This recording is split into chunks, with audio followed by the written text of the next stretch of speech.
Assalamualaikum warahmatullahi taala wabarakatuh. Alhamdulillah wassalatu wassalamu ala Rasulillah wa ala alihi wa sahbihi ajma'in amma ba'du. Alhamdulillah pada hari yang sangat berkah ini, di hari yang sangat mulia ini, kita berkumpul bersama dalam sebuah acara yang sudah kita nanti-nantikan sejak lama, di mana hadirnya kedua ulama besar dari negeri Syam. Semoga Allah menjaga mereka dan negeri Syam yang tercinta. Kemudian hadir bersama kita pula guru kita bersama, Dr. Tengku Amri Fatmi Anziz, yang sudah kita kenal bagaimana peran beliau dalam keilmuan, dalam dunia ilmiah hingga hari ini di bumi Aceh dan Indonesia umumnya. Acara kali ini dengan tema sebuah seminar internasional harmonisasi akidah dan tasawuf dalam menyikapi gaya hidup materialisme dan hedonisme modern. Teringat kita kepada beberapa ucapan para guru, satu di antaranya mungkin bisa kita sampaikan di sini.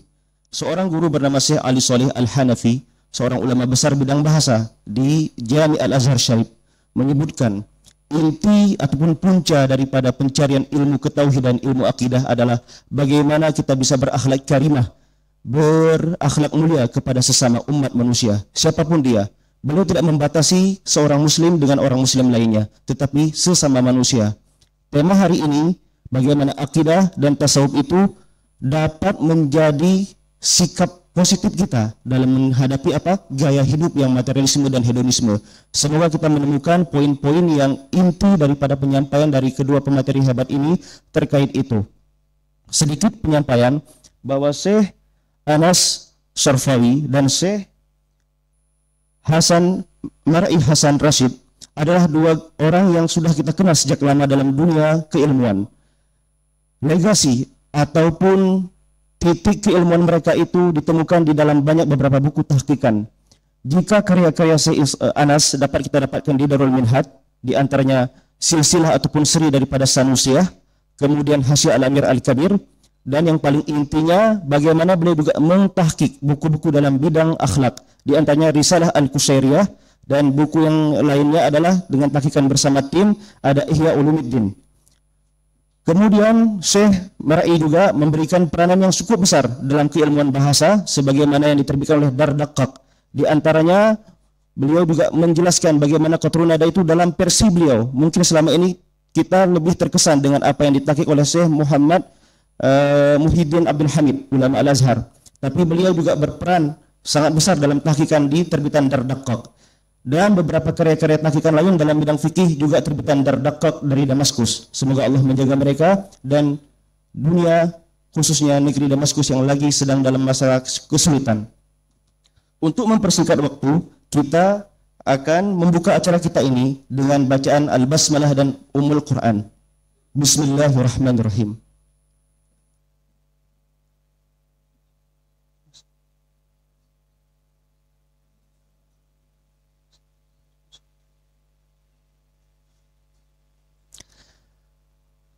Amin, Allahumma amin. Semoga dengan bacaan Al-Basmalah dan Al-Fatihah ini memberikan berkah yang berkesinambungan untuk hidup kita, acara kita, dan kesempatan yang berkah ini. Melangkah kepada acara selanjutnya, kepada acara yang dinanti-nantikan, seminar internasional dengan tema harmonisasi akidah dan tasawuf dalam menyikapi gaya hidup materialisme dan hedonisme modern. Acara ini akan dipandu langsung oleh guru kita, Tengku Dr. Amri Fatmi Anziz MA. Kepada beliau kita persilakan waktu dan tempat, dan begitu juga akan kita persilakan waktu dan tempat kepada kedua guru kita. Ahlan wa sahlan Maulana bi qudumikuma fi biladina asyih bi biladikum tsani, natasarrafu bikuma wa nastami insyaallah ila syarhikuma, fa tafaddala al-makan wal waqtu iyyakuma Maulana. Syukran.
Melangkah ke acara selanjutnya, penyampaian kata sambutan dari Ketua IKAD Aceh kepada sahabat kita dan guru kita, Tengku Khalid Mudathir. Kepada beliau kita persilakan waktu dan tempat.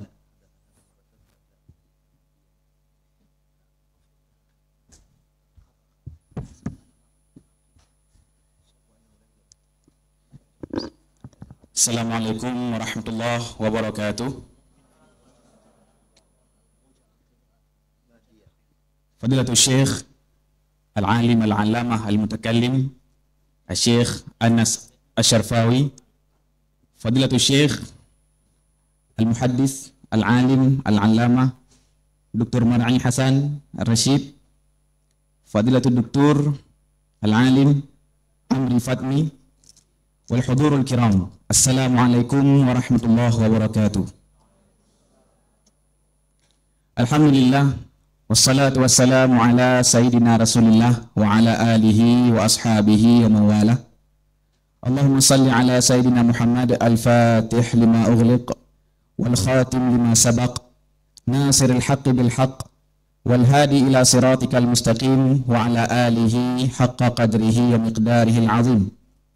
Rabbi syrah li sadri wa yassir li amri wahlul 'uqdatam min lisani yafqahu qawli, amma ba'd. Al-hudurul kiram, innahu la yashrufuna an najtami'a fi hadhihi an-nadwa al-'ilmiyyah allati tatanawal mawdu'an muhimman wa hayawiyan wa huwa al-insijam baina al-'aqidah wa at-tasawwuf fi muwajahati ala al-maddiyah wal mut'ah fi namtil hayah al-mu'asirah. Yasurruna an nurahiba bikum jami'an wa khassatan bidhayfayna al-karimain alladaini yusharrifanina fi hadhihi an-nadwa wa huma al-mutakallim ad-Dr. Anas Asy-Syarfawi wa fadilatu al-'allamah al-Syekh Mar'i Hasan alladaini yahmilani 'ilman wa tajribatan wafiyatan fi majalil aqidah wa tasawuf. Inna mawdu'an liqa' yusallitu ad-daw'a ala kayfiyati tawazun bainal qiyamir ruhiyyah wa tahaddiyatil hadithah allati yafriduha al-'asrul hadith. Wa innana bihajatin massatin ila al-'audah li usuli dinina wa tatbiqi ma yuzakki an-nufus wa yutahhirul qulub min khilalil aqidah as-sahihah wal muraqabatir ruhiyyati allati yuwajjihuha at-tasawuf al-islami al-haqiqi.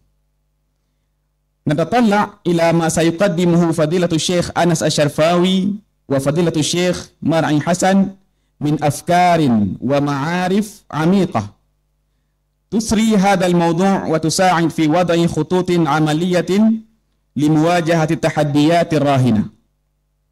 Ayuhal hudurul kiram, laqad syahidna fi tarikhina al-islami walil asif niqashat wa khilafat baina ahli tasawuf wa ulama'il kalam.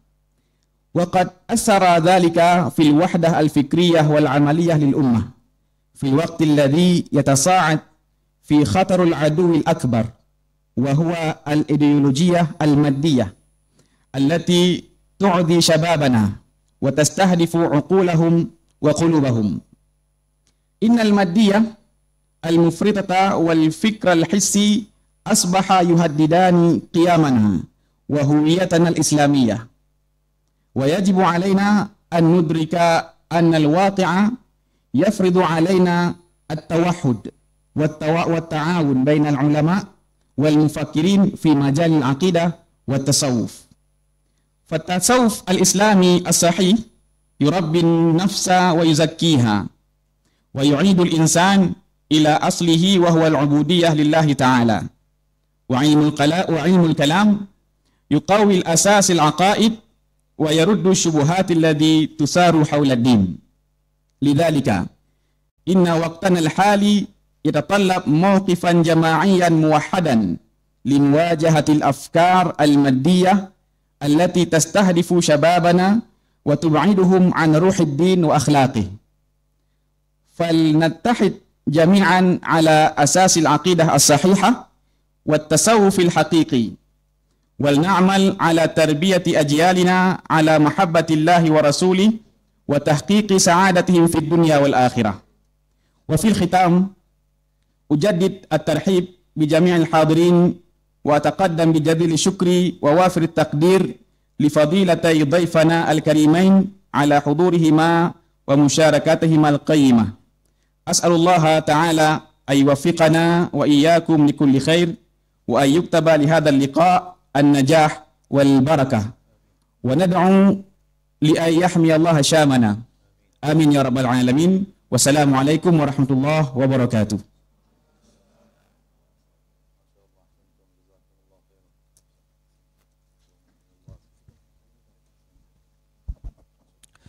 Terima kasih kami ucapkan kepada Ketua IKAD Aceh, Tengku Khalid Mudassir, atas penyampaian kata sambutan yang sangat luar biasa ini. Dan sebagaimana doa beliau, semoga Syam dan segala tempat-tempat di negeri Syam bisa diamankan segera dan dipulihkan segera dari segala kesulitan. Amin. Melangkah ke acara selanjutnya adalah acara yang kita nantikan bersama, seminar internasional yang insya Allah mulai dari detik ini akan kami serahkan untuk yang mengatur acara dan yang membersamai acara ini kepada guru kita Tengku Amri Fatmi Aziz. Kepada beliau kita persilahkan waktu dan tempat. Bismillah, semoga bermanfaat.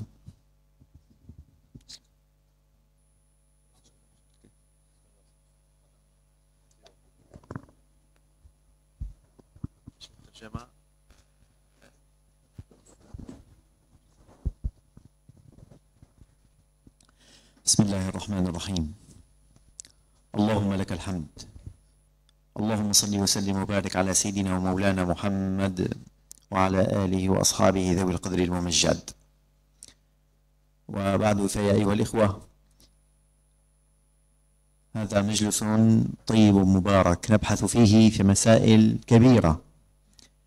هذه المسائل في الحقيقة قد لا تطرح على عامة الناس، فالمدرس والإمام والخطيب لا يمكنه أن يتعرض لهذه العناوين التي لا تتناسب مع عامة الناس، ولكنه يمكنه أن يذكر ما ينفع الناس من هذه العنوانات. الحديث عن التصوف والعقيدة وعلى الانسجام بين التصوف والعقيدة لا أظن أنه يخفى على كثير منكم. ونحن عندما ندرس علم المنطق أول قاعدة نتعلمها وندرسها في علم المنطق هي القاعدة التي تقول حكمك على الشيء فرع عن تصوره. فالذي يعرف التصوف الحقيقي ويعرف العقيدة الحقيقية لا يمكن أن يجعل بينهما أي معنى من معاني المخالفة. نترجم هذا. Bismillahirrahmanirrahim. Assalamualaikum warahmatullahi wabarakatuh. Alhamdulillah, Fadilatul Syekh menjelaskan di awal bahwa judul yang kita bahas pada hari ini adalah judul yang tidak bisa seorang khatib itu untuk menyampaikannya kadang di atas mimbar, ya. Jadi perlu kepada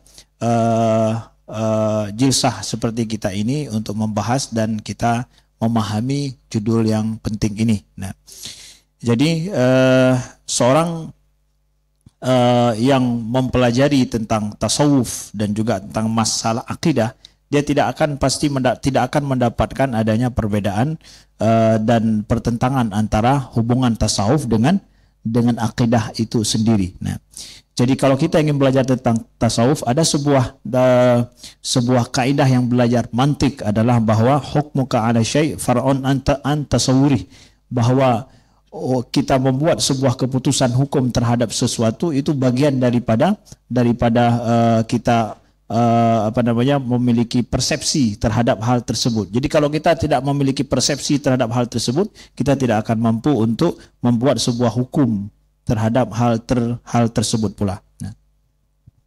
فعندما يوجد تخالف بين الأفراد الذين ينتسبون إلى منهجين متعاضدين متآخيين، ماذا نفعل؟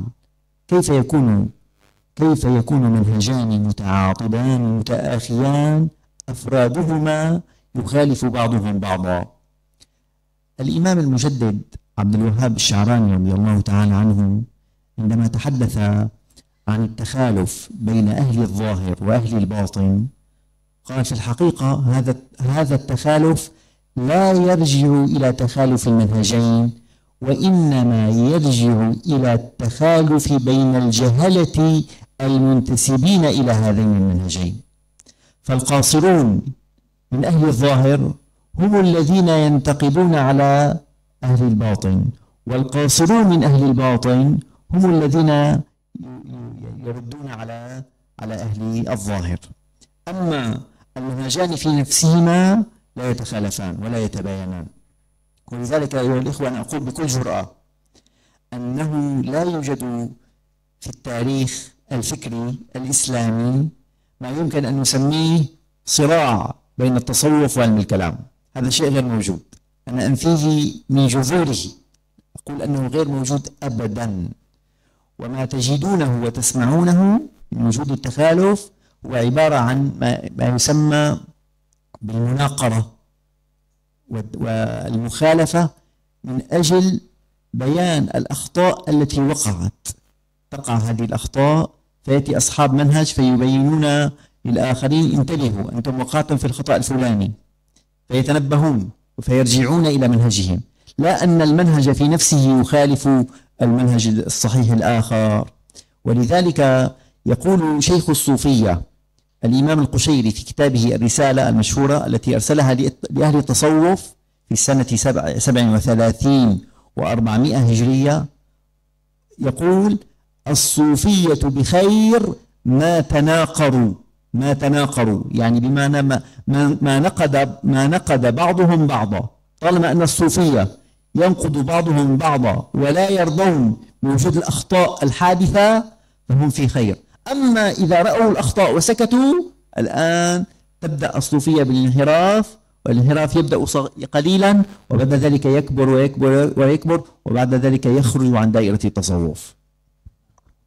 Masya Allah, Syekh Anas menyampaikan kepada kita bahwa siapa saja yang melihat adanya perbedaan antara tasawuf dengan akidah, antara ahlul zahir dan ahlul batin, pada dasarnya itu adalah perbedaan atau pertentangan atau perselisihan antara afrad, yaitu person-person daripada orang-orang tasawuf atau orang ilmu kalam atau di bidang akidah, atau ahlul zahir dan ahlul batin.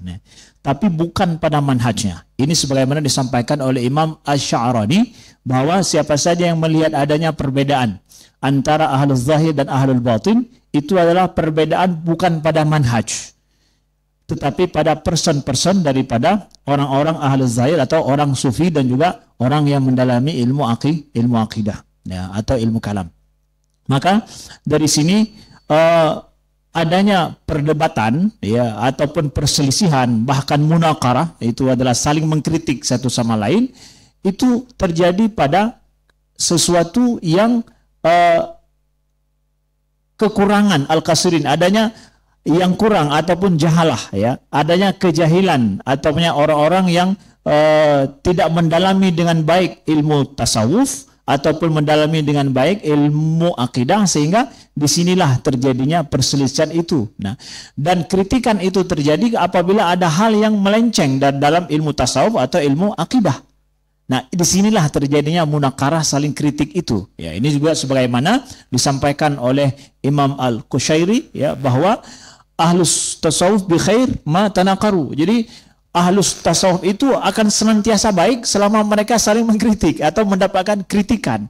Nah, itu bahkan akan baik. Kalau diam tanpa ada kritikan dalam hal-hal ketika mereka melenceng, nah inilah yang akan berbahaya. Nah, dalam konteks inilah kita pahami adanya perselisihan itu. Allah. فإذا يا أيها الإخوة أهل التصوف لو أنهم عملوا بهذه القاعدة التي قرروها هم ليسوا بحاجة إلى أهل الكلام من أجل أن يصححوا منهجهم، ولكن أحيانا قد يغفل أصحاب هذا المنهج عن بعض الأخطاء، فيضطر أصحاب المنهج الآخر أن ينبهوا إخوانهم إلى خطأ حصل فيهم. هذا قد يقع. وأنا أقول بصراحة مساحة الخطأ عند أهل التصوف أكبر بكثير من مساحة الخطأ عند علماء الكلام، لأن علماء الكلام يبحثون ضمن دائرة، هذه الدائرة الحاكم فيها حكمه صارم قاطع، ألا وهو العقل، الأحكام العقلية. فلذلك دائرة الخطأ بعيدة، صغيرة جدا جدا عندهم، ومسألة الاجتهاد عندهم أيضا صغيرة. أما أن تذهب إلى منهج واسع يضم الإيمان والإسلام، الإيمان والإسلام فرد من أفراده ويزيد على الإيمان والإسلام بما يسمى بالإحسان، ولا سيما أنه يبحث في مسائل الأحوال، وهي أمور مغيبة عنا، والنيات وخفايا وطوايا النفس، وهذه أمور واسعة وعميقة جدا جدا. فدائرة الخطأ عند أهل الصوفية أكبر بكثير من دائرة الخطأ عند أهل الكلام. Nah, untuk ahli sufi, kalau seandainya mereka paham manhaj ini, itu tidak perlu kepada orang lain yang untuk mengkritisi mereka. Nah, tapi karena mereka tidak begitu mengamalkan manhaj ini, sehingga perlu kepada orang lain yang mengkritik dan juga meluruskan pemahaman-pemahaman mereka. Satu. Yang kedua adalah masahah khata. Jadi luasnya, kita akan sampaikan daerah kesalahan yang dilakukan oleh ahli tasawuf itu bisa lebih besar daripada daerah kesalahan yang dilakukan oleh ulama kalam. Kenapa? Karena ulama kalam di dalam permasalahan mereka, di dalam pembahasan mereka dan topik mereka itu, mereka memakai hukum akli yang sorim, yang tegas dan jelas, hukum logika yang tegas dan jelas. Sedangkan ahli sufi, dia berbicara pada daerah yang sangat luas, masuk iman, Islam di dalamnya, kemudian masalah batin di dalamnya sangat luas sekali. Maka kemungkinan kesalahan, tingkat daerah kesalahan dilakukan oleh ahli tasawuf itu bisa lebih luas, lebih besar daripada ahli sufi, daripada ahli kalam. وقد يقع أخطاء شنيعة من قبل المنهجين في حق بعضهم البعض. فمثلا الصوفية عندما يبحثون في القضايا العقلية من خلال نظر ذوقي عرفاني إلهامي روحي، أقول أنهم قد يقعون في كثير من الأخطاء، فيجب على الأمور العقلية أن تبقى عقلية. ومثل ذلك أيضا قد يقع عند علماء الكلام عندما يحاسبون الصوفية على بعض الأذواق والمشاهدات والمكاشفات، فيريدون أن يخطئوهم في مساحات خارجة عن طور العقل كما يقول الإمام الغزالي. الإمام الغزالي في كتاب المقصد الأسنى قال هناك طورية للعقل وهناك طورية وراء العقل. هذه الطورية التي وراء العقل لا يجوز لنا أن نحكم عليها بالعقل إلا من حيث الجواز. أما مسألة الإثبات والرد فترجع إلى ماذا؟ ترجع إلى مذاقات صوفية، مذاق، يعني هذه قضية إلهامية. وأنتم تعلمون يا أيها الإخوة أن علماء الكلام لما بحثوا في الإلهام قالوا هو مرجع من مراجع العلم المرجوح، وهو قد يلزم صاحبه ولكنه لا يمكن أن يتعدى وأن يلزم الغير. Kemudian yang ahlul kalam dan juga ahli sufi dalam hal ini yang memiliki manhaj masing-masing yang berbeda, sering mereka berdua ini juga salah dalam menyalahkan orang lain, gitu ya. Ketika ahli sufi dengan manhaj zauqi, dengan manhaj feeling yang mereka miliki, itu menghukumkan terhadap ahli kalam dalam permasalahan akliyah, ya. Begitu juga ahli kalam, mereka ketika menghukum terhadap ahli sufi dengan manhaj akliyah yang mereka miliki, manhaj logika mereka miliki dalam permasalahan yang zauqiyah, zauqiyah sufiyah, feeling sufi. Jadi ini adalah berbeda antara manhaj akli ketika menghukum permasalahan yang zauqi kemudian manhaj zauqi menghukum ke dalam permasalahan yang manhaj akli. Nah, maka Imam Al-Ghazali dalam kitab Maqsidul Asna beliau sampaikan bahwa di sana ada tingkatan-tingkatan tauriyah yang dia itu berada dalam masuk akal logika, artinya bahwa dicerna oleh logika, ada tingkatan yang di atas pencernaan logika itu. Maka setiap itu adalah ada beda-beda tingkatannya. Di sini sering ada terjadi perselisihan antara mereka, supaya kita paham di mana letak perselisihan tasawuf dengan ilmu kalam tersebut. فإذا العلوم التي تكون وراء طور العقل محال أن تخالف العقل، محال أن تخالف العقل، لكن هل العقل وحده يمكنه أن يصل إلى هذه العلوم؟ هذا هو معنى الصوفية عندما يتحدثون عن طورية وراء العقل، فهم لا يثبتون علوما تخالف العقل، فالمحال محال والواجب واجب والجائز جائز، حتى يوم القيامة، حتى في الجنة الجائز جائز والواجب واجب والمحال محال، لن ينقلب الواجب إلى محال ولن ينقلب المحال إلى جائز، هذه أشياء ثابتة لا يمكن أن تتغير. ولكن كثير من الأشياء الجائزة العقل قد يكون قاصرا عن وقوعها أو عن تصورها فضلا عن وقوعها، فطورية ما وراء العقل تتحدث عن هذه الأشياء، والدخول إلى طور ما وراء العقل لا يكون بالعقل، لأنه لو كان بالعقل لكان عقلية وهو ما وراء العقل.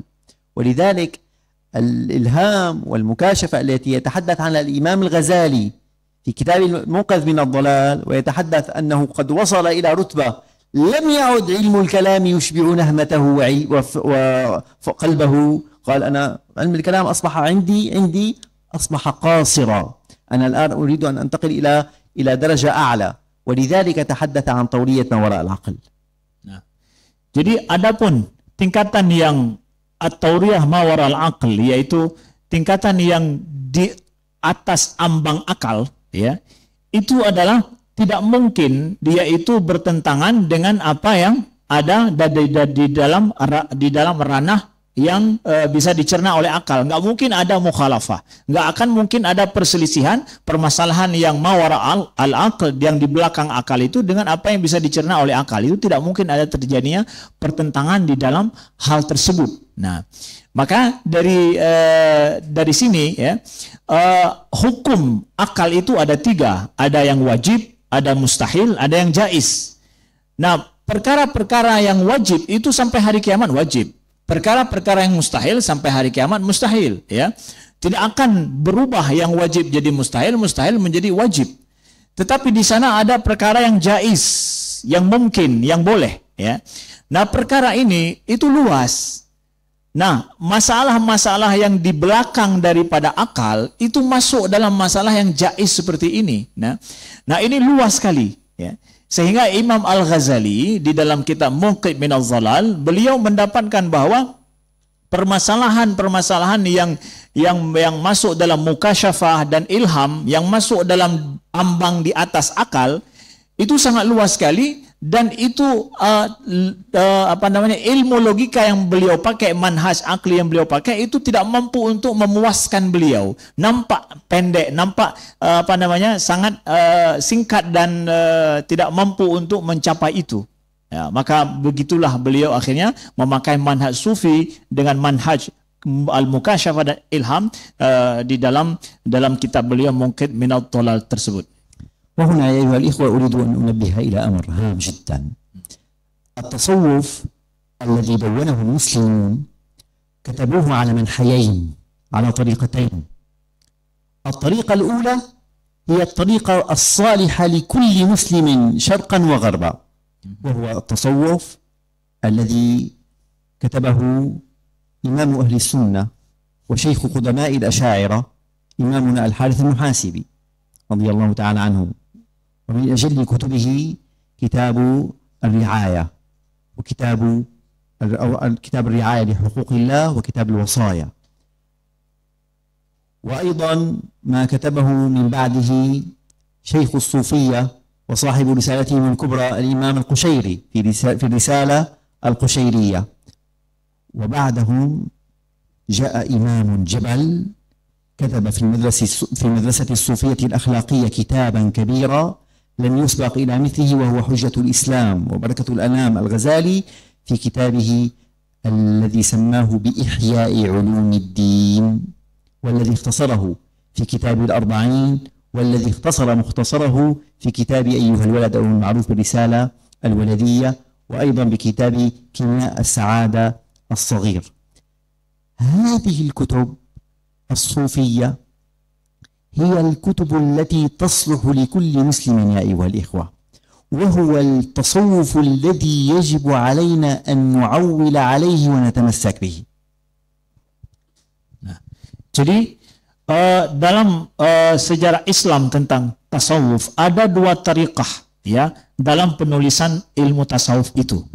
Ada tariqah yang dia itu adalah cocok sesuai bagi semua orang. Ya, ini seperti yang ditulis oleh Imam Haris Al-Muhasabi, yang kitab beliau seperti Wasaya dan kitab Ar-Ri'ayah. Ya. Ini kemudian ada lagi yang kita kenal dengan Imam Al-Qushairi dalam risalah beliau, Risalah Al-Qushairiyah. Ya. Kemudian datang Imam Al-Ghazali yang menulis kitab besar yang luar biasa, kita kenal dengan kitab Ihya Ulumuddin, yang kemudian diringkas dalam kitab Arba'in, ya. Kemudian diringkas lagi dalam kitab Ayyuhal Walad, ya, dan juga Kimia Sa'adah kemudian. Jadi ini kitab semua adalah tarikah sufiyah dan metode sufi yang ditulis masalah tasawuf, itu semua berlaku untuk siapapun. Jadi kalau mau tahu tasawuf bagi siapapun, kitab inilah rujukan-rujukannya, ingin bagi siapapun bisa mendalami dan memahaminya. المنحى الثاني الذي كتب فيه علماء الإسلام في التصوف هو منحى يختلف كثيرا عن المنحى الأول. المنحى الأول مضبوط بعلمين، بعلم الاعتقاد وبعلم الفقه، فلا يمكنك أن تجد في هذا المنحى كلاما يعترض عليه المتكلم ولا الفقيه أبدا في هذا المنحى الأول. المنحى الثاني لا، خاض في مسائل كبيرة جدا. هذه المسائل تكلم فيها بكلام فيه ظاهر وباطن، وكثيرا ما تجد الفقهاء والمتكلمين يتسلطون على باطن هذا الكلام ويعترضون عليه ويردونه ويسفهون قائله، بل قد يقولون ببدعته وفسقه، بل قد يكفرونه. نعم، هذا المنحى الصوفي في الحقيقة علماؤنا تنبهوا له. طبعا من هم الرواد العلماء الذين كتبوا في هذا المنحى؟ هم الصوفية الإشراقية أو الصوفية الذين اعتنوا بما يسمى بعلم المكاشفة أو بالعلوم الغيبية، ودخلوا إلى النصوص الشرعية ولم يقفوا عند حدودها، بل انتقلوا من ظواهرها إلى بواطنها وإلى مقاصدها. شيخ من كتب في هذا الفن هو الشيخ الأكبر محي الدين ابن العربي رحمه الله ورضي الله تعالى عنه، وجاء من بعده وهو أسس مدرسة، وهذه مدرسة فيها علماء كبار، ومن جملة هؤلاء العلماء الكبار مثلا نجد مثلا عبد الكريم الجيلي، ونجد مثلا في بأخرة سيدي شيخ الحنفية عبد الغني النابلسي مثلا. هؤلاء جاءوا بكلام في الحقيقة صار هدفا لكثير من سهام المعترضين، قد لا يرضى عنه كثير من المعترضين. كيف تعامل فقهاؤنا وعلماؤنا مع المنهج الثاني؟ Nah, adapun manha yang kedua atau tariqah yang kedua ditulis ilmu tasawuf, itu adalah berbeda dengan manha yang pertama. Tariqah yang pertama itu disiplinnya itu terikat dengan ilmu kalam dan juga ilmu fikih, ilmu akidah dan ilmu fikih, itu manha yang pertama. Sedangkan yang kedua ini itu adalah manha yang penulisnya ini menulis dengan mukasyafah, ya, dengan pembahasan yang akhirnya banyak dikritik oleh ulama-ulama akidah dan menjadi objek untuk difasikkan, bahkan ada yang dikafirkan, ya, ketika mereka menulis dengan manha yang kedua ini. Nah, Nah, di sini ada beberapa pionir-pionirnya ya di dalam manhaj yang kedua yang akhirnya banyak menjadi perdebatan dalam masalah ilmu tasawuf. Itu adalah seperti Imam Ibnu Arabi ya. Kemudian pengikut beliau setelah itu Abdul Karim Al-Jili dengan kitab Insan Kamil yang sering kita dengar di Aceh ini. Kemudian juga ada lagi daripada Syekh Al-Hanafiyah yaitu Abdul Ghani An-Nabulsi ya. Itu adalah merupakan pengikut dalam manhaj ini, menjadi pionir-pionir dalam manhaj ini yang banyak menjadi perdebatan kemudian. قبل أن نجيب عن هذا السؤال كيف تعامل علماء أهل السنة مع المنهج الثاني، أريد أن أنبه إلى مسألة، أن علماء المنهج الأول كانوا على دراية بما جاء به وكتب به علماء المنهج الثاني، ولكنهم آثروا عدم الكتابة فيما كتب فيه أصحاب المنهج الثاني. ولذلك تجد حجة الإسلام الغزالي في إحياء علوم الدين يتحدث عن المقاصد الشرعية ويتحدث عن ما ورائيات النص، وبعد ذلك يجد نفسه أنه قد وصل إلى منطقة غير آمنة، فيقول العبارة المشهورة التي تجدونها كثيرا في إحياء علوم الدين: ولنقبض عنان القلم عن الخوض في هذه المسألة، هذه مسألة الخوض فيها لا ينفع. فإذا علماء المنهج الأول لم يكونوا جهالا بما كتب به علماء المنهج الثاني، كانوا يعلمون، ولكنهم آثروا عدم الكتابة في هذا المنهج. Nah, bagus sekali. Jadi Syekh menjelaskan kemudian pertanyaan yang mungkin timbul sama kita, memangnya yang menulis manhaj yang pertama tadi itu nggak tahu tentang masalah yang ini dalam masalah tasawuf. Ya. Kata beliau menjelaskan bahwa sesungguhnya yang menuliskan manhaj yang pertama itu dalam tasawuf paham betul tentang yang kedua ini. Bukan mereka tidak tahu, mereka tahu tentang manhaj yang kedua yang ditulis oleh Ibnu Arabi dan seterusnya. Tetapi mereka lebih mengutamakan, memprioritaskan manhaj yang pertama dalam menuliskan ilmu tasawuf. Makanya Imam Al-Ghazali dalam Ihya Ulumuddin beliau juga ada memasuki wilayah wilayah yang dimana disebutkan bahwa kita angkat pulpen kita atau pena kita dari permasalahan ini karena masalah ini masalah yang tidak aman di dalamnya. Jadi beliau juga mau masuk ke situ tapi menahan diri daripada itu. Beliau paham betul daripada kenapa bicara masalah dengan manhaj yang pertama itu tidak aman. وهنا نسأل أنفسنا سؤالا قبل أن نجيب عن هذا السؤال على دراية به.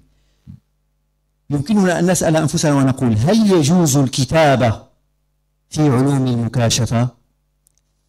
هذا سؤال كبير.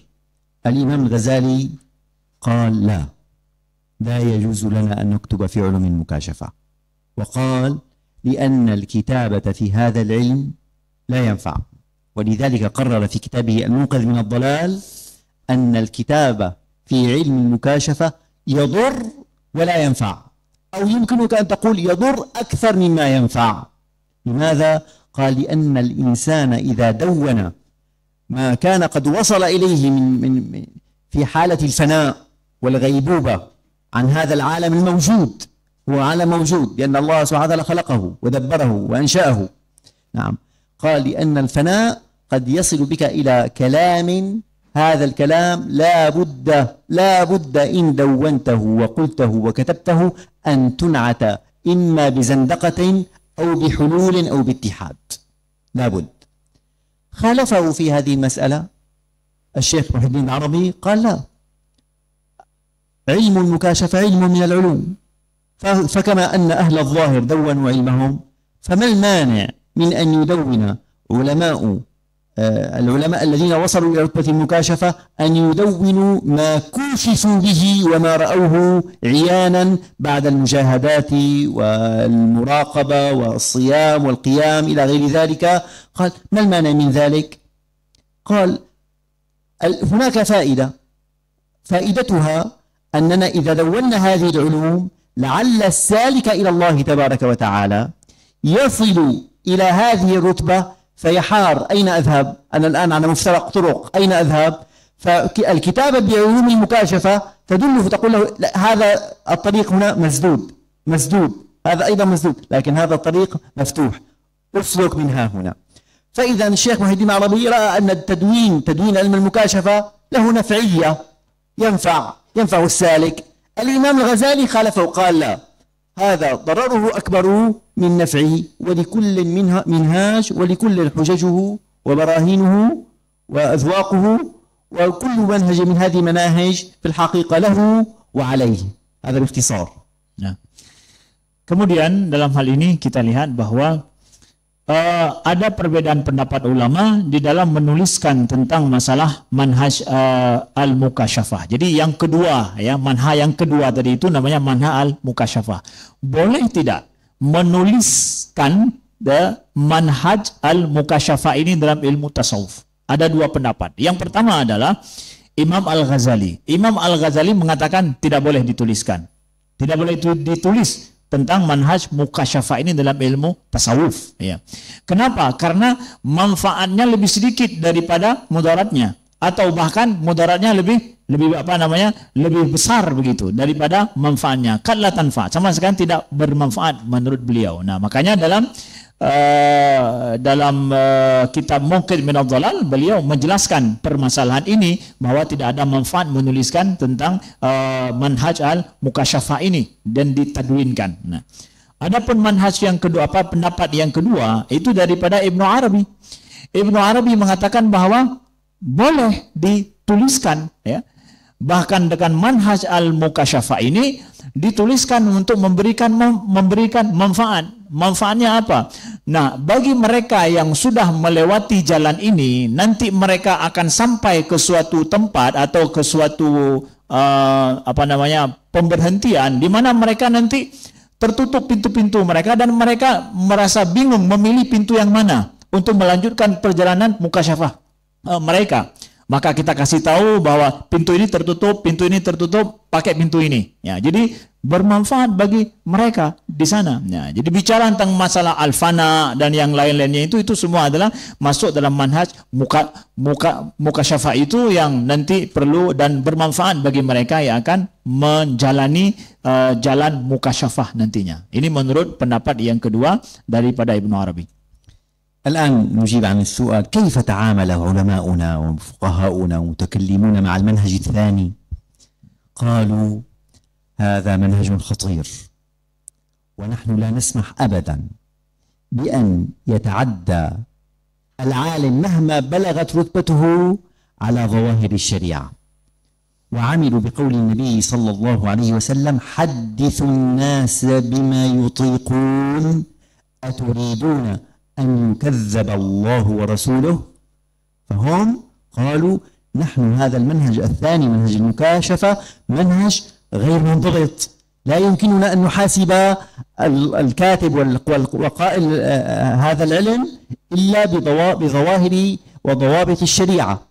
أما أن يأتينا بأقوال يقول رأيت، شفت، سمعت، حدثني ربي، قلبي عن ربي،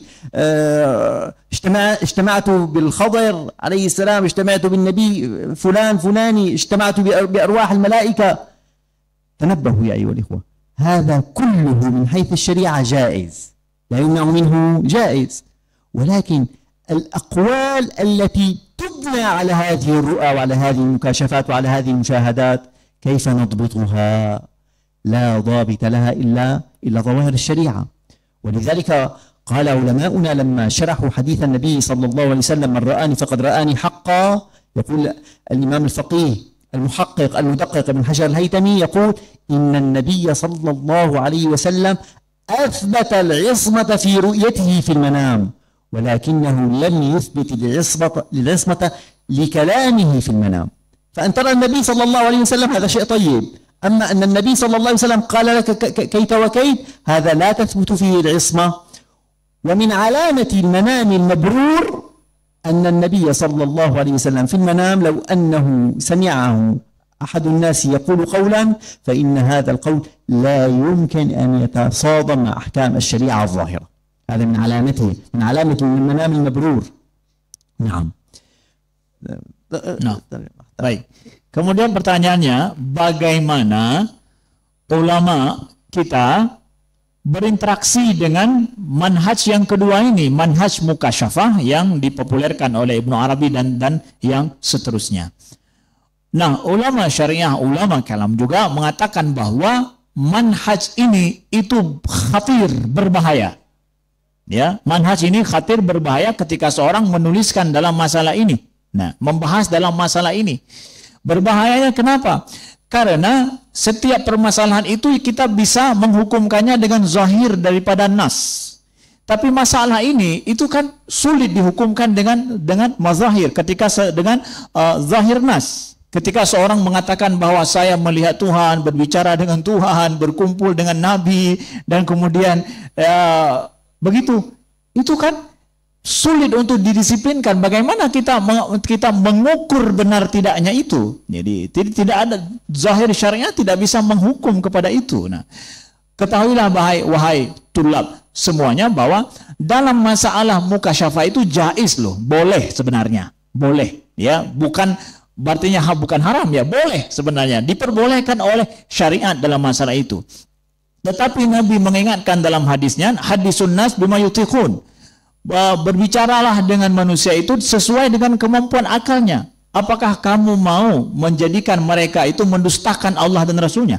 Apabila kita bicara tidak sesuai dengan kemampuan orang mencerna. Nah, disinilah prinsip ulama syariah dan juga ulama kalam ini memegang hadis ini dengan baik dalam permasalahan dituliskan tentang masalah al-mukasyafah tersebut. Maka kemudian di dalam kitab Imam Ibnu Hajar al-Haythami menyebutkan bahwa Nabi mengatakan siapa yang melihatku dalam mimpi, dia sungguh telah melihatku. Nah, kita tahu semuanya kalau melihat Nabi dalam mimpi itu betul. Jadi Nabi dalam hadis ini menyatakan bahwa kebenaran ismah dalam melihat Nabi, tapi tidak ada ismah dalam apa yang disampaikan Nabi dalam mimpi. Seseorang melihat Nabi benar, nggak mungkin melihat yang lain. Tetapi bagaimana kemudian Nabi berbicara dengan orang itu, perkataan Nabi ini bagaimana? Ya, bisa kita ukur benar tidaknya ya pada orang tersebut. Jadi ismahnya itu pada lihat saja, bukan pada apa yang disampaikan Nabi dalam mimpi. Dan kalaupun ada disampaikan oleh Nabi dalam mimpi, nggak mungkin bertentangan dengan syariah. Ya, begitu. نظر علماؤنا إلى ما كتبه أصحاب المنهج الثاني من جملتهم الشيخ محي الدين العربي مثلا، ثم نظروا إلى حياته الاجتماعية وإلى تشرعه وإلى التزامه بالشريعة، فوجدوه تكلم كلاما ظواهره خطيرة من حيث الاعتقاد، من حيث الفقه. قد يكون فقهه في الظاهر أنه فقه متفلت عن المذاهب الأربعة، يكون كأنه يكتب وكأنه واحد من المجتهدين.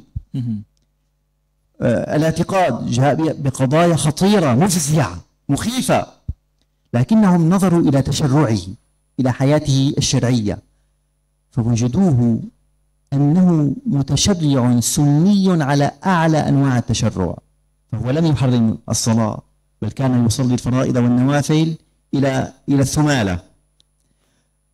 لم يحرم أركان الإسلام، يصوم، يجاهد، يقوم الليل، يتعبد الله تبارك وتعالى، يبكي، يدعو إلى الله سبحانه وتعالى على بصيرة.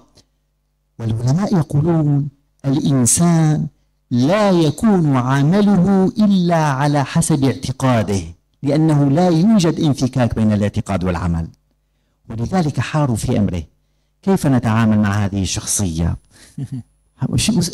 العمل صحيح، الشيء العقيدة المكتوبة فهمناها نحن بما يخالف هذا العمل. ولو كان مثلا أقواله تميل إلى الزندقة والإلحاد لوجدناه يعمل أفعال الملحدين والزنادقة، ولكنه وجدناه يعمل أفعال الصديقين والأولياء. كيف يكون هذا العمل ينسجم مع هذا العلم؟ ماذا نفعل؟ شيء محير. انقسم الناس في الحكم على كتاب هذا المنهج. فتجد مثلا عز الدين عبد السلام يقول أنا من حيث الباطن لما أشاهد عمل هذا الإنسان أعتقد أنه من الصديقين، وأما كلامه فإني أفتي للناس أنه من الزنادقة. فأنا أكون قد حميت قلبي من اعتقادي أن هذا الإنسان والعياذ بالله من أهل النار، وأيضا حفظته أسوار الشريعة فلم أشجع الناس أن يخترقوا أسوار الشريعة بقراءة كلام هذا الرجل. الإمام المحدث اليافعي على سبيل المثال قال: أنا أعتقد صديقيته ولا أفتي بها، أحتفظ بمحبته في قلبي لا أفتي بها. شيخ الإسلام زكريا الأنصاري، الإمام السيوطي، الحافظ السيوطي، ماذا فعلوا؟ قالوا: نحن نحرم، لا نكره، نحرم النظر في كتبه لأن كتبه سم لنا، لا يجوز النظر فيها أبدا، فلا يجوز لأحد أن ينظر في هذه الكتب. طبعا لعلهم فيما بينهم ينظرون فيها وينتفعون بها، ولكن عامة الناس لا ينتفعون بأمثال هذه الكتب، ولذلك حرموا النظر في كتبه مع اعتقادهم هيبته وإسلامه وأنه من أهل الإيمان، بل إنهم جعلوه في ذروة أهل الإيمان. بعض أهل السنة قالوا: لا لا لا لا، نحن حكمنا على هذا الإنسان، هذا الذوق التي تتحدثون عنه أنه مؤمن وكذا وكذا، هذا بينه وبين الله، نحن نحكم عليه فقط من خلال كلامه. فأفتى بكفره وبزندقته، ومن جملة من أفتى بذلك إمام أشعري سني تقي ورع قاضي زاهد، وهو علاء الدين البخاري. نعم، وكان يفتي بكفر الشيخ محي الدين العربي. لما؟ قال: لأن كلامه هذا فيه تدليس كبير قد يكون سببا لغرور كثير من أهل الشريعة وأهل الإسلام. ولذلك كان يقول قولة مشهورة، يقول: والله لأن جمعني المولى تبارك وتعالى بمحي الدين ابن عربي يوم القيامة، فقال الملائكة وقال الله تبارك وتعالى: اذهبوا به إلى الجنة فإنني سوف آخذ بتلابيبه وأقول: يا ربي اقتص لنا من هذا الرجل فإن كلامه قد لبس علينا، وإن كان محقا لكن كلامه قد لبس علينا. ولذلك كان يفتي بكفره، وفي أخريات حياته ترك القول بكفره في الظاهر وأثبت كفره باللازم. وهذه مسألة طيبة، يعني هذا انتقال كبير. ويجب عليكم أن تتنبهوا أن علماء زمانه من أهل الشام ومن أهل مصر هم الذين رجعوا بعلاء الدين البخاري من القول بالكفر بالحقيقة إلى القول باللازم. من أحسن المناهج في حقه كلام الإمام شيخ الإسلام محي الدين النووي رضي الله تعالى عنه، لما رفع إليه سؤال يسأله عن محي الدين العربي، قال العلماء: أطرق وأخذ قلما وكتب: تلك أمة قد خلت لها ما كسبت وعليها ما اكتسبت، وامتنع عن الإجابة عن حقيقة هذا الرجل. نعم. Nah, bagaimana kemudian ulama Ahlus Sunnah, ya, ulama menilai Ibnu Arabi yang menulis dalam manhaj Dzauqi Mukasyafah ini? Maka mereka melihat kepada, pertama adalah apa yang ditulis oleh beliau dalam kitab-kitab beliau, kemudian apa yang beliau kerjakan secara zahir hari-hari. Jadi bagaimana amalan beliau hari-hari, di situ dilihat dari amalan beliau hari-hari, dari beliau menangis, kemudian beribadah, ibadah beliau dan cara hidup beliau itu adalah merupakan tingkatan tinggi dari aulia Allah. Orangnya mustaqim, lurus, bagus. Mesti kalau dilihat secara amalan hari-hari, beliau itu adalah wali min auliaillah. Dari secara amalan beliau praktis. Tapi ketika dilihat dari apa yang beliau tulis, itu sulit dipahami dan susah. Bahkan banyak hal yang menyimpang dari apa yang beliau tulis. Maka dari sini, ya, ada yang memahami bahwa sebuah kaidah, seseorang itu melakukan praktek kehidupan sehari-hari mesti sesuai dengan apa yang dia i'tikadkan. Kalau i'tikadnya salah, berarti perbuatannya juga akan salah. Tapi ini benar perbuatan beliau. Amalan beliau zahir itu luar biasa, tingkatan tinggi, ya, di dalam beribadah kepada Allah Subhanahu wa taala. Maka disinilah berbeda pendapat para ulama di dalam menghukum terhadap syakhsiyah Ibnu Arabi ini. tentang person Imam Ibnu Arabi ini. Seperti misalkan Imam Izzuddin, ya. Imam Izzuddin beliau menyebutkan bahwa beliau ini secara dari sisi apa yang beliau lakukan, kerjakan, amal beliau itu adalah derajat siddiq. Derajat siddiq. Tetapi dalam masalah yang beliau tulis itu, ya, itu masuk pada zindiq, ya.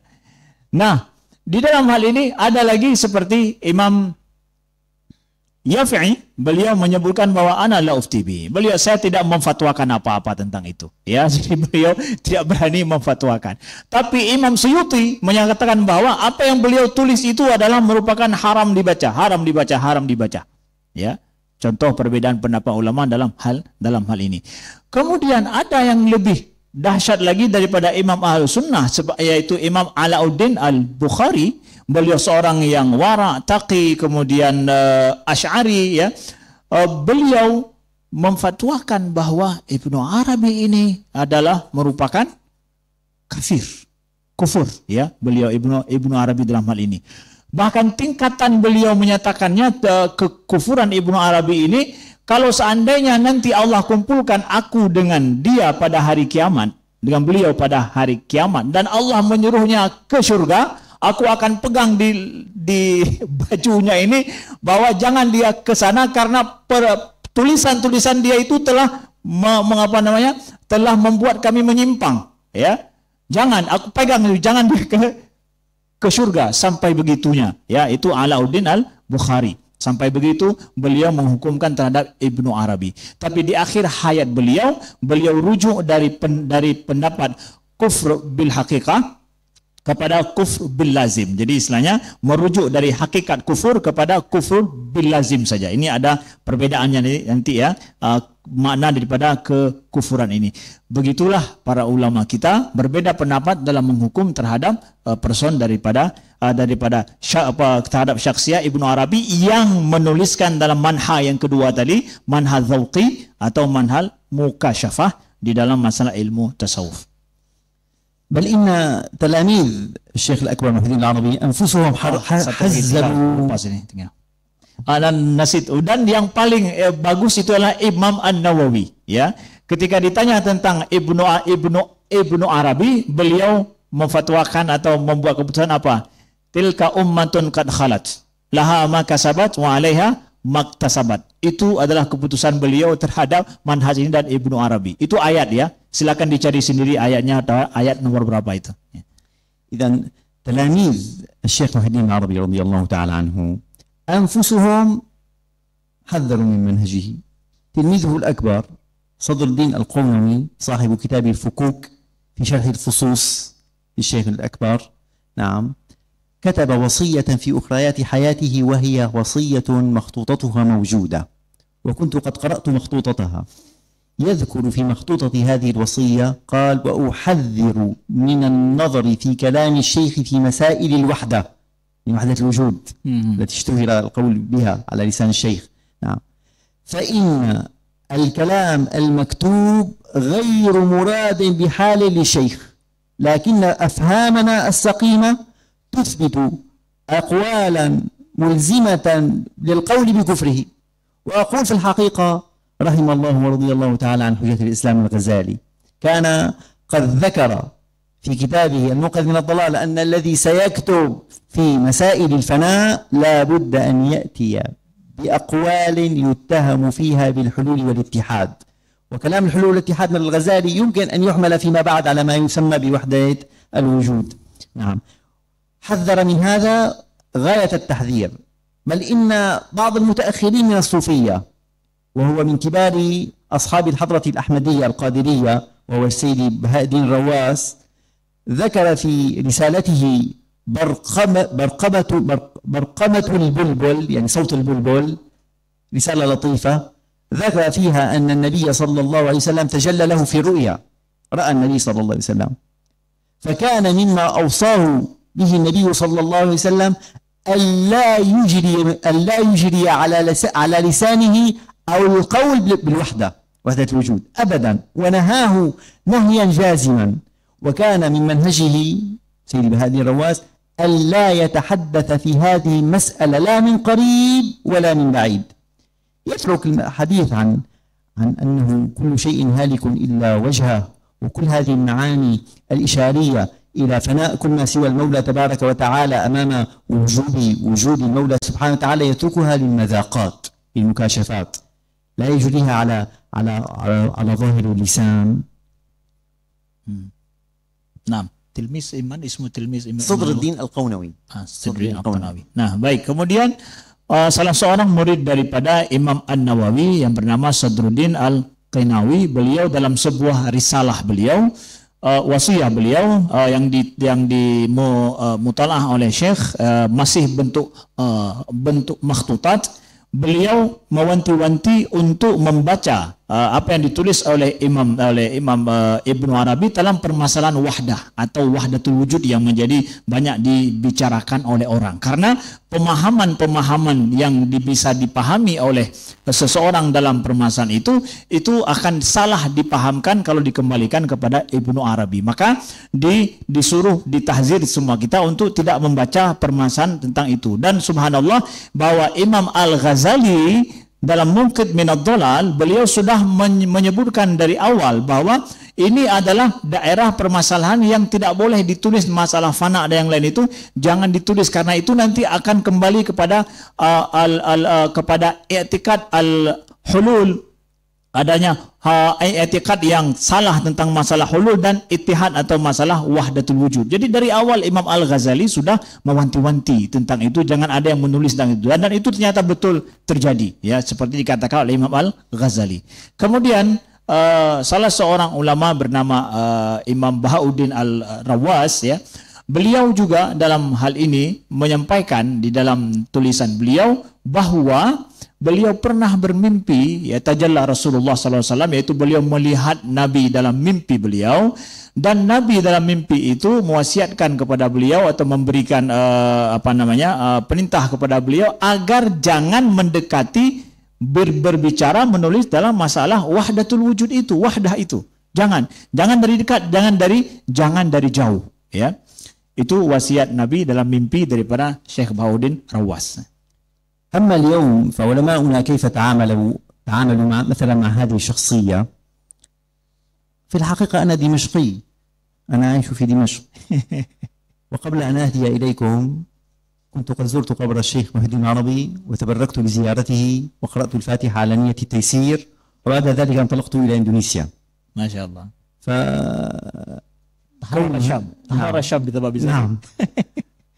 ولو أنك عدت إلى العلماء المحققين من الأولياء والصالحين في بلادنا ستجد لهم علقة كبيرة في تمجيد وتقديس الشيخ الأكبر، لا عن جهل كما يظن كثير من الناس، لا والله، بل عن علم محض.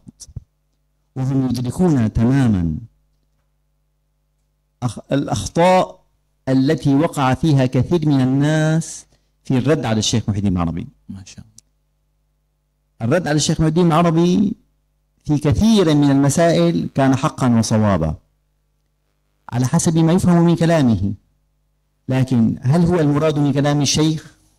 في الحقيقة جمهرة كبيرة من العلماء تجد أن هذه الردود صحيحة قوية، لكن في حق ما فهمناه نحن من كلام الشيخ. أما مراد الشيخ هم يقولون بأن الشيخ له مراد مباين تماما عن هذه الفهوم الضعيفة.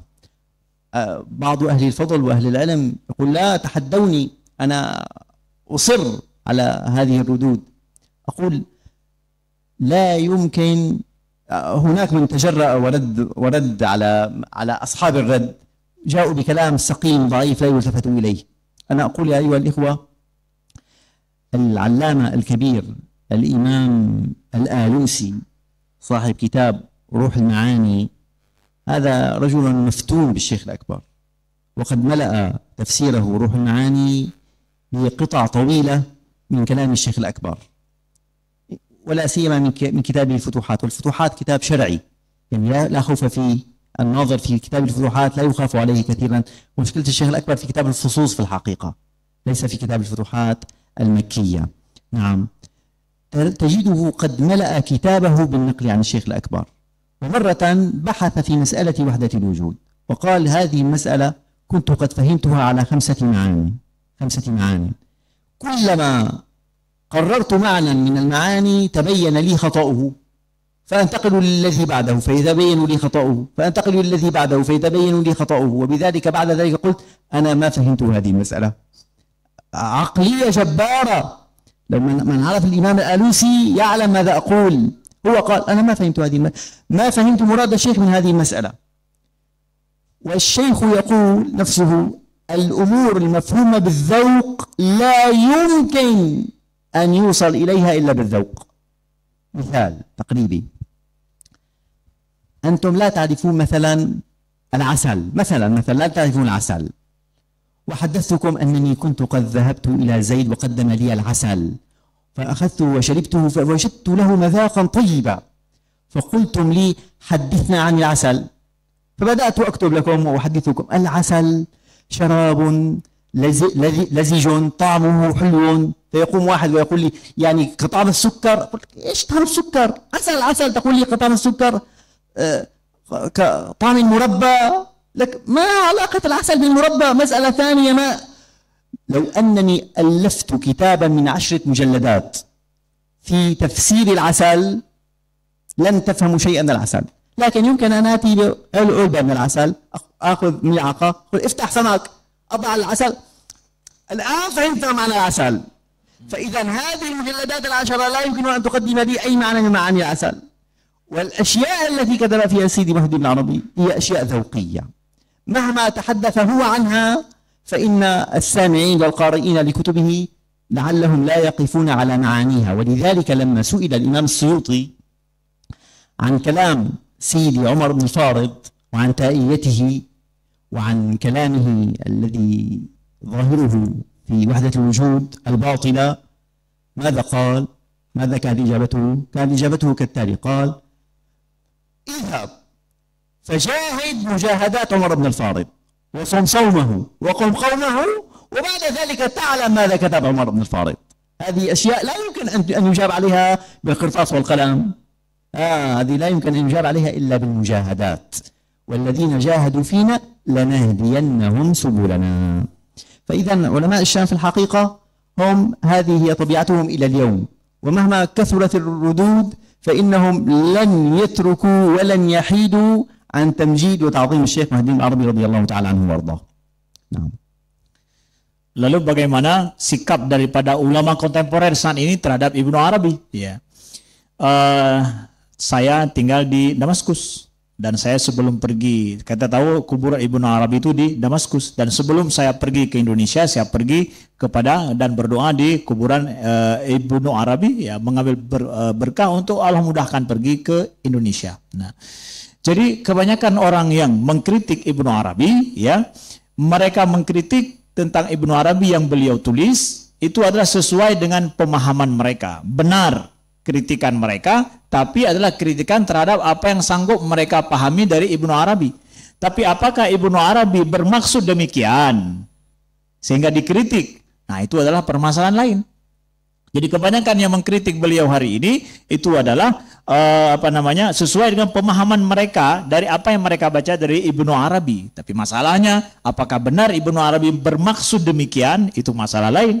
Sehingga ada yang banyak berani mengatakan bahwa benar begini, ya, sesuai dengan pemahamannya. Nah, ini adalah masalahnya lain. Nah, jadi kemudian kita lihat salah satu contoh, ya, daripada Imam Al-Alusi yang merupakan kitab tafsir terkenal beliau adalah Ruhul Ma'ani. Kada kitab yang muhabbab jiddan indana fil Azhar hinak, yani kan Dr. Ibrahim Khalifah kan yuhibbu jiddan kitab hadar kitab azim. Nah, jadi Imam Al-Alusi beliau banyak menukilkan, mengutip daripada pendapat Ibnu Arabi dalam kitab Futuhat Makkiyah. Jadi kawan-kawan, kata beliau bahwa Futuhat Makkiyah ini kitab syar'i, boleh dilihat, berbeda dengan Fususul Hikam, ya. Jadi Imam Al-Alusi banyak mengutip daripada kitab ini, menukilkan dalam tafsir beliau. ketika sampai kepada permasalahan wahdatul wujud dan yang dibahas oleh Imam Ibnu Arabi, Imam Al-Alusi merincikan itu menjadi 5 pemahaman tentang wahdatul wujud. Ketika dibahas pemahaman yang pertama, beliau mendapatkan kesalahan. Masuk pemahaman yang kedua, beliau bahas ada salahnya. Terus sampai 5 beliau mendapatkan akhirnya apa? Saya tidak paham tentang masalah wahdatul wujud. Bayangkan seorang ulama besar seperti Imam Al-Alusi saja, beliau berhenti membahas permasalahan ini, ya. Tetapi tetap beliau mengambil faidah daripada perkataan Ibnu Arabi dalam hal ini. Nah, jadi itu menjadi cerminan bagi kita. Kemudian ada yang bertanya kepada Imam Suyuti misalkan tentang masalah Ibnu Farid dalam masalah wahdatul wujud. Bagaimana kita memahami wahdatul wujud atau masalah wahdah yang disebutkan oleh Imam Ibnu Farid, ya. Beliau menyampaikan bahwa cara memahaminya adalah engkau berijtihadlah, beribadah seperti Ibnu Farid, kemudian engkau bermujahadah seperti dia dalam ibadah, ya. Lalu baru kemudian engkau tanyakan masalah maksud daripada wahdah Ibnu Faridnya. Mungkin ini adalah cerminan yang sampaikan oleh Syekh untuk bagaimana ulama hari ini selayaknya, sebaiknya lebih bijak dalam memahami tentang sosok Ibnu Arabi dan apa yang beliau tuliskan. وأعتقد يا أيها الإخوة أن الذين ردوا على الشيخ الأكبر في زماننا هذا كانوا أصحاب منزع نبيل، فما ردوا عليه مثلا لقضايا شخصية، أعوذ بالله، ليس بينه وبين الشيخ محي الدين العربي مصالح شخصية أو خلافات شخصية، ولكنهم أرادوا أن يصونوا بيضة الشريعة وأن يحموا الشريعة. وفي الحقيقة ما فعلوه فيه خير كبير، لأنني أنا نفسي اجتمعت بأناس ينتسبون للشيخ الأكبر ويعتقدون بعض القضايا الكفرية، أنا اجتمعت بهم وكنت قد قلت لهم ما تقولون في مسألة كذا وكذا، فيقولون أعوذ بالله هذه كفر. قل لهم أنتم تقولون بأن الشيخ الأكبر يقول كذا وكذا وتفسرون كلامه بهذا المعنى. فنظر إليها كذا وقال نعم إذا كانت كذلك وقال الشيخ الأكبر فليست بكفر. أعوذ بالله، نحن نحكم بأحكام الشريعة على الشيخ الأكبر ولا نحكم بكلام الشيخ الأكبر على الشريعة، وغيرتنا على منهج ربنا ومنهج رسولنا عليه الصلاة والسلام هي أعظم بكثير من غيرتنا على كل علماء المسلمين، على الحق كانوا أو على غير الحق. نعم، فإذا كان هؤلاء الذين ردوا على الشيخ الأكبر كانوا إن شاء الله، يعني أنا أعتقد أنهم أصحاب منزع نبيل، ولكنهم ليتهم تلطفوا وأحسنوا الرد بمراعاة الجمهور المخاطب. الجمهور المخاطب في الحقيقة كثير من الكلام الذي كتبوه وقالوه في الحقيقة غير مسموع، سواء كان مقبولا من حيث العقل لكنه غير مسموع. وقد قال سيدي الإمام أبو السعود في كتابه إرشاد العقل السليم، وهو من كتب التفسير العظيمة، قال يجب على المجادل أن يختار أوضح وأيسر وأسهل السبل في إيصال الحق. فنسأل الله سبحانه وتعالى أن يوفقنا وأن يؤيدنا. بقي الحديث عن المادية والمتعة، والله هذا يحتاج إلى محاضرة ثانية والله. نعم، فأنا الآن لا أريد أن أمل الحاضرين، أقف هنا إن شاء الله تعالى، مع أنني كنت قد يعني استحضرت كلاما جيدا في هذا الموضوع، نتركه إن شاء الله تعالى إلى غير هذا الوقت ونقف هنا والحمد لله رب العالمين. Masya Allah. Jadi kita meyakini bahwa siapa saja yang mereka mengkritisi terhadap Imam Ibnu Arabi, ya, mereka tidak mengkritisi karena permasalahan pribadi, ya, tetapi karena cinta mereka terhadap syariah, cinta mereka terhadap agama ini. Enggak ada permasalahan, tidak ada permasalahan tentang masalah pribadi, tidak ada. Nah, saya, kata Syekh, berjumpa dan duduk dengan orang-orang yang mereka cinta terhadap Ibnu Arabi, tetapi mereka ada kadang juga meyakini permasalahan kekufuran beliau dalam beberapa hal misalkan. Tapi ketika kita jelaskan permasalahan itu, kalau memang begitu disampaikan, maka maka pemahaman agama itu yang lebih benar kita tinggalkan pendapat daripada Imam Ibnu Arabi ini. Jadi sebenarnya kita jangan menghukum agama ini, syariah ini dengan perkataan Ibnu Arabi, tetapi kita hukumkan syariah ini pada perkataan beliau. Itu adalah sebuah manhaj metode yang benar. Nah, jadi oleh sebab itu maka sebaik-baiknya ada satu perkataan daripada Imam siapa tadi? Kan tazkuruna Imam kan qaul falyantaqid fal fi sarah fal yakhtar al ibarah al awdah fi sarah Abu Sa'ud. Nah, jadi ada perkataan baik daripada Ibnu Sa'ud dalam kitab Irsyad Aqlus Salim. Beliau mengatakan bahwa sebaik-baiknya seseorang itu untuk menyampaikan sesuatu secara terang benderang itu mengambil cara memilih kata-kata yang baik dan bijak di dalam menyampaikan sebuah keputusan keterus terangan. Jadi sering kita menyebutkan suatu hukum kan terus terang saja, tapi terus terang itu kadang kata-katanya juga menyakitkan gitu ya. Jadi sebaiknya pilih kata-kata yang bijak, yang baik dan bagus di dalam kita menghukum seseorang secara terus terang. Ya, ini adalah salah satu adab yang disampaikan oleh Syekh. Nah, ya, tentang masalah judul yang di atas itu kita perlu kepada kuliah satu semester lagi ya. Satu kuliah lagi, satu pembahasan khusus waktu yang lain kata Syekh, insyaallah untuk membahas tentangnya. Dan saya tidak mau untuk membuat kalian bosan ya. Sampai di sini saja dulu daripada Syekh. Terima kasih.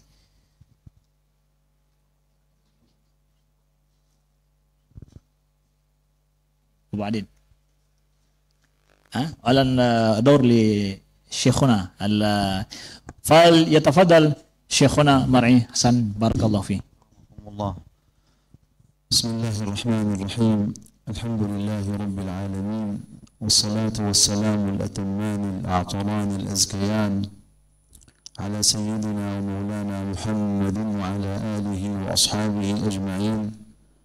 اللهم علمنا ما ينفعنا وانفعنا بما علمتنا، وزدنا اللهم علما وعملا وإخلاصا وقبولا يقربنا إليك يا رب العالمين. بادئ ذي بدء أيها الأحباب، أشكر الإخوة القائمين على هذا اللقاء والذين يسروا فيه الأسباب لهذا الاجتماع الطيب المبارك، وأسأل الله عز وجل أن يكافئهم المولى عنا في الدارين، وأن يجعل ما تحصل في هذا اللقاء من مدارسة للعلم وذكر للمولى تبارك وتعالى في صحائفهم. كما وأشكر فضيلة الشيخ العلامة شيخ أنس الشرفاوي حفظه الله تعالى على ما أتحفنا به من هذه الكلمات الطيبة العطرة في هذا اللقاء المبارك، والذي بين فيها علاقة أهل الكلام أو علم الكلام مع السادة الصوفية رضي الله تعالى عنهم حسب ما سمعتم، فجزاه الله تعالى خيرا وكافأه المولى عنا في الدارين. والأمر الثاني، طلب الأستاذ خالد حفظه الله قبل أن نشرع بقراءة ورد الإمام النووي أن نرد على المادية من خلال منهج المحدثين، وهذا أيضا كلام طويل، ولكن أختصره في لحظات أيها الأحباب في منهج المحدثين رضي الله تعالى عنهم في الرد على من يحارب السنة النبوية أو القرآن الكريم، وأن يجعل هذه السنة وهذه النصوص الشريفة حسب ما فهمه أو حسب ما يظهر له في عقله.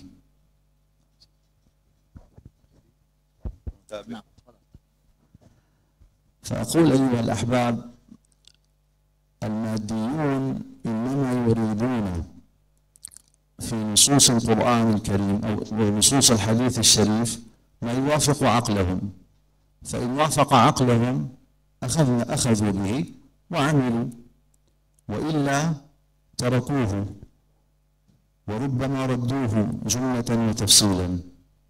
وهذا كلام خطير ينبغي علينا أن نتنبه له. كيفية التنبه له بما وضعه المحدثون من شروط وضوابط لقبول الحديث النبوي الشريف. Jadi yang pertama Syekh mengucapkan terima kasih kepada seluruh para panitia yang telah melaksanakan acara yang sangat mulia ini, dan juga kepada Syekh Anas atas paparan beliau yang sangat luar biasa. Dan sekarang saya akan berbicara permintaan daripada Syekh Khalid tentang berbicara tentang bagaimana kita bersikap terhadap orang-orang materialis ya dalam kehidupan sekarang dengan memakai metode ahlul hadis ya. Yang pertama perlu kita pahami bahwa mereka orang materialis ini, mereka dalam masalah pemahaman Al-Quran dan Sunnah Nabi, ya mereka sering menghukum dengan cara adalah apa yang sesuai dengan akal mereka, maka mereka akan ambil, apa yang tidak sesuai dengan akal mereka, itu akan mereka tinggalkan. Nah, metode seperti ini itu tuh sangat berbahaya, yang perlu kita perhatikan ya. Fadhal Maulana.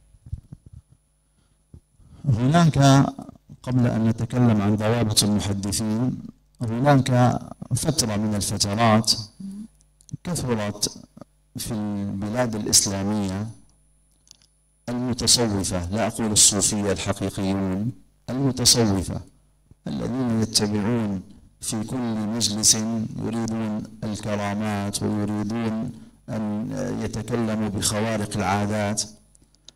هذا المجتمع جعل بعض الناس يكون عنده ردة فعل على هؤلاء، فهؤلاء يكثرون من خوارق العادات والكرامات، وهؤلاء يريدون أن لا يقبلوا إلا ما يوافق العقل.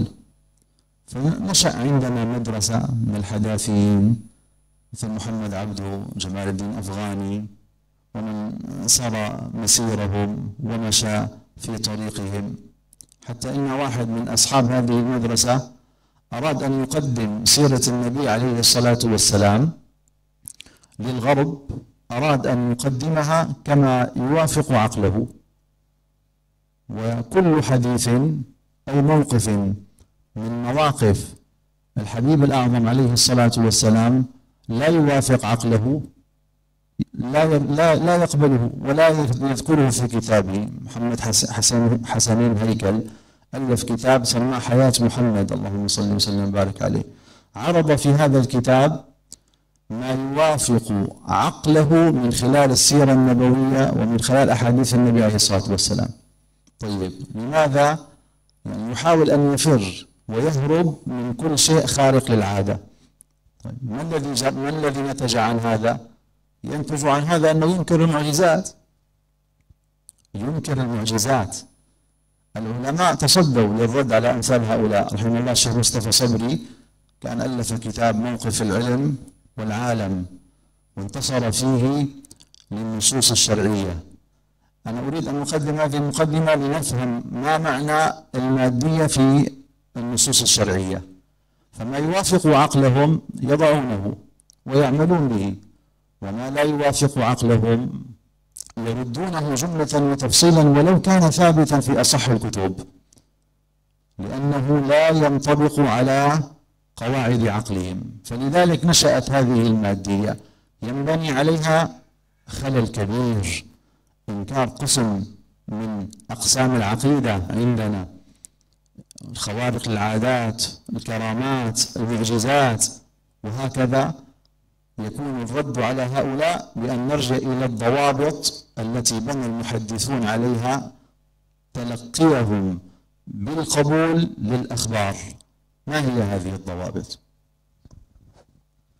Jadi kita perlu melihat dulu dalam pembahasan ini di mukaddimah bahwa pernah dalam suatu ketika masa masyarakat Muslim itu, masyarakat Islam itu ada banyak orang-orang yang menisbahkan dirinya sebagai orang tasawuf, yaitu mutasawwifah, tapi bukan orang sufi asli, tapi yang mereka yantasib, artinya bahwa mereka menisbahkan dirinya sebagai orang tasawuf, tapi bukan tasawuf yang hakiki, yang mereka dalam hari-hari adalah sibuk mencari karamah gitu ya.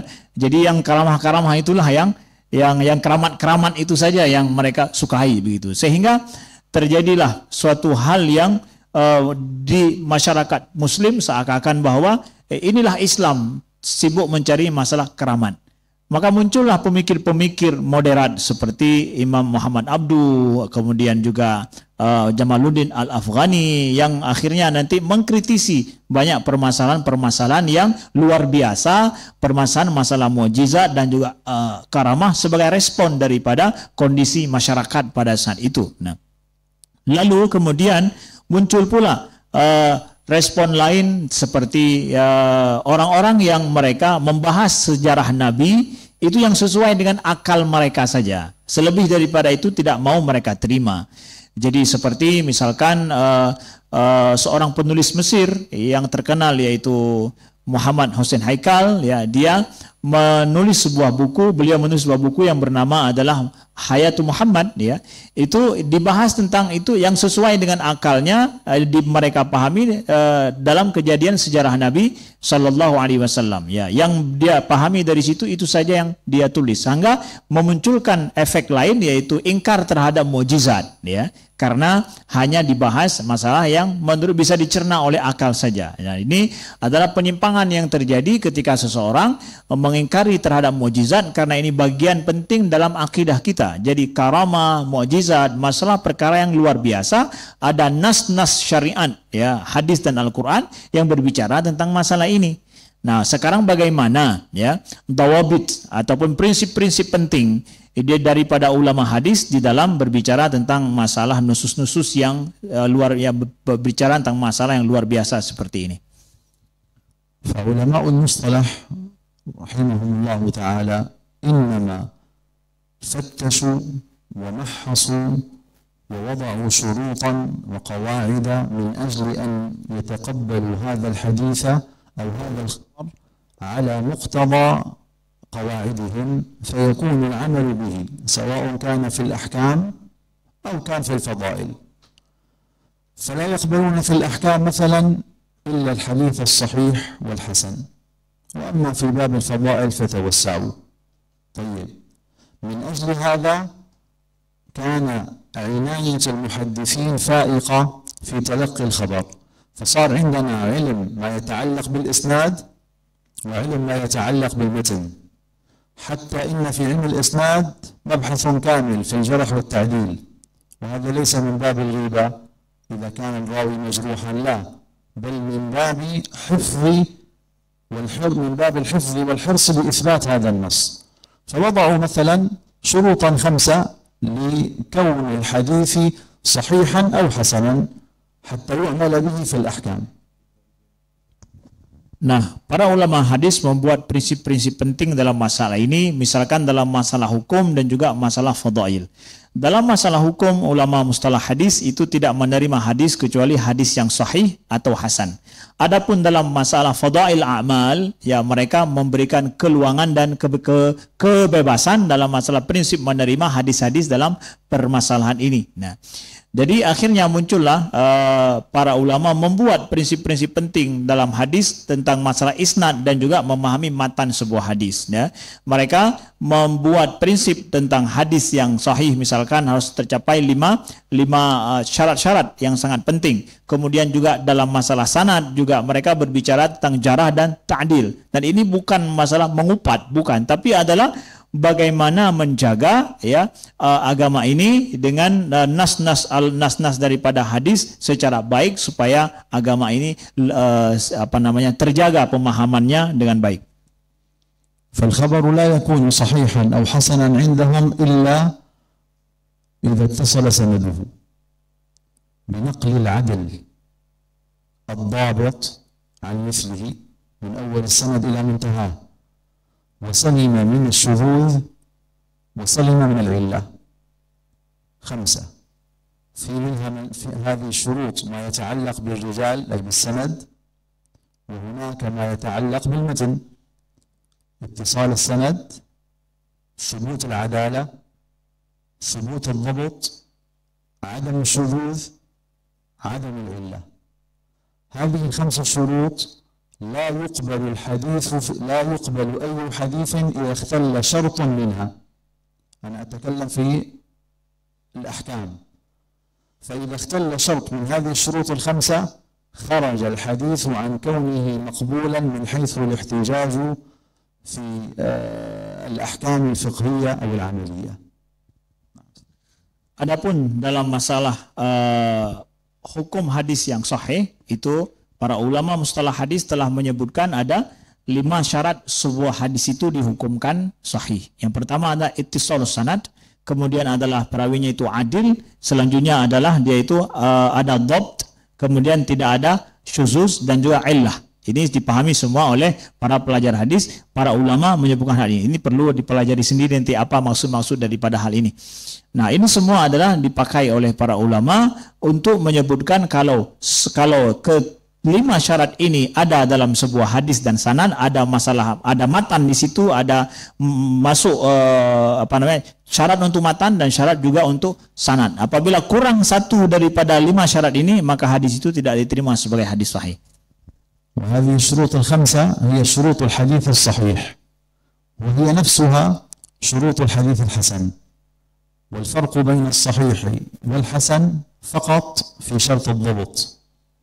فالضبط في الصحيح لا بد أن يكون تاما، والضبط في الحسن لا بد أن يكون موجودا، لكن لا يشترط أن يكون تاما. لذلك قال الإمام البيقوني: والحسن المعروف طرقا وغدت لا كالصحيح اشتهرت. يعني رجال الصحيح رجال الحسن ليست كرجال الصحيح في شرط الضبط. Kemudian inilah syarat untuk hadis sahih kalau seandainya terdapat kelima hal ini. Begitu juga syarat ini pula dipakai untuk hadis hasan. Cuma bedanya hadis sahih dengan hadis hasan adalah pada derajat dhabit itu. Dhabit ya. Kalau pada hadis sahih, dhabitnya itu harus tinggi dan sempurna, sedangkan untuk hasan pokoknya disyaratkan ada saja. Ya, makanya Imam Al-Baiquni mengatakan bahwa derajat rijal, orang-orang pada hadis sahih itu harus sempurna, ya, secara dhabitnya, sedangkan itu tidak seperti itu pada hadis hasan. تفاصيل هذه الشروط أيها الأحباب في علم المصطلح، لكن أنا إنما ذكرتها لأبين لك دقة المحدثين في قبول الخبر.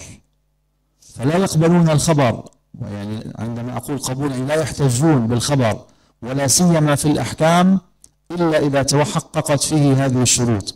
فلو اختل شرط واحد من هذه الشروط لا يقبلون الخبر، سواء كان هذا الخبر موافقا للعقل أو غير موافق للعقل.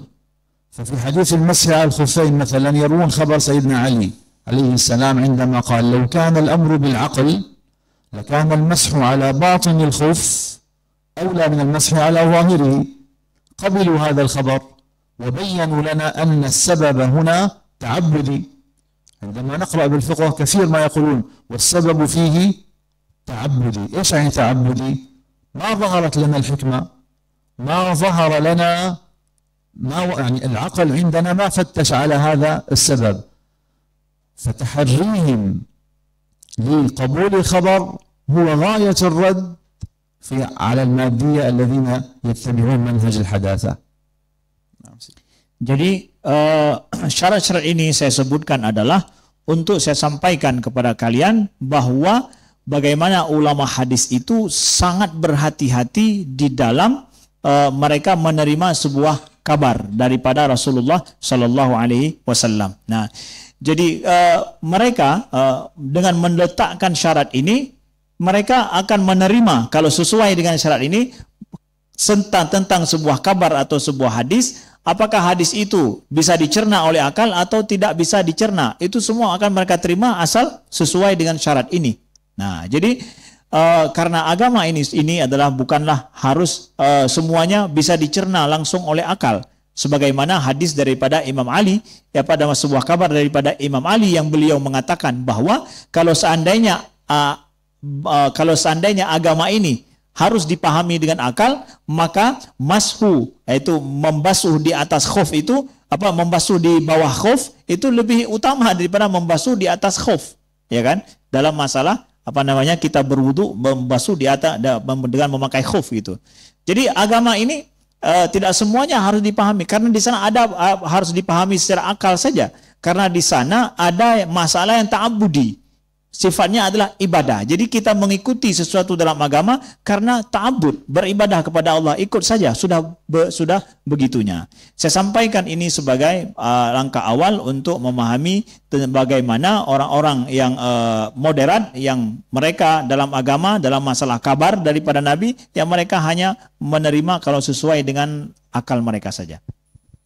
Fahmadullah ayyuhal ahbab أنكم تدرسون في معاهد أو في جامعات تعظم أسلاف الأمة وتعظم علماءها.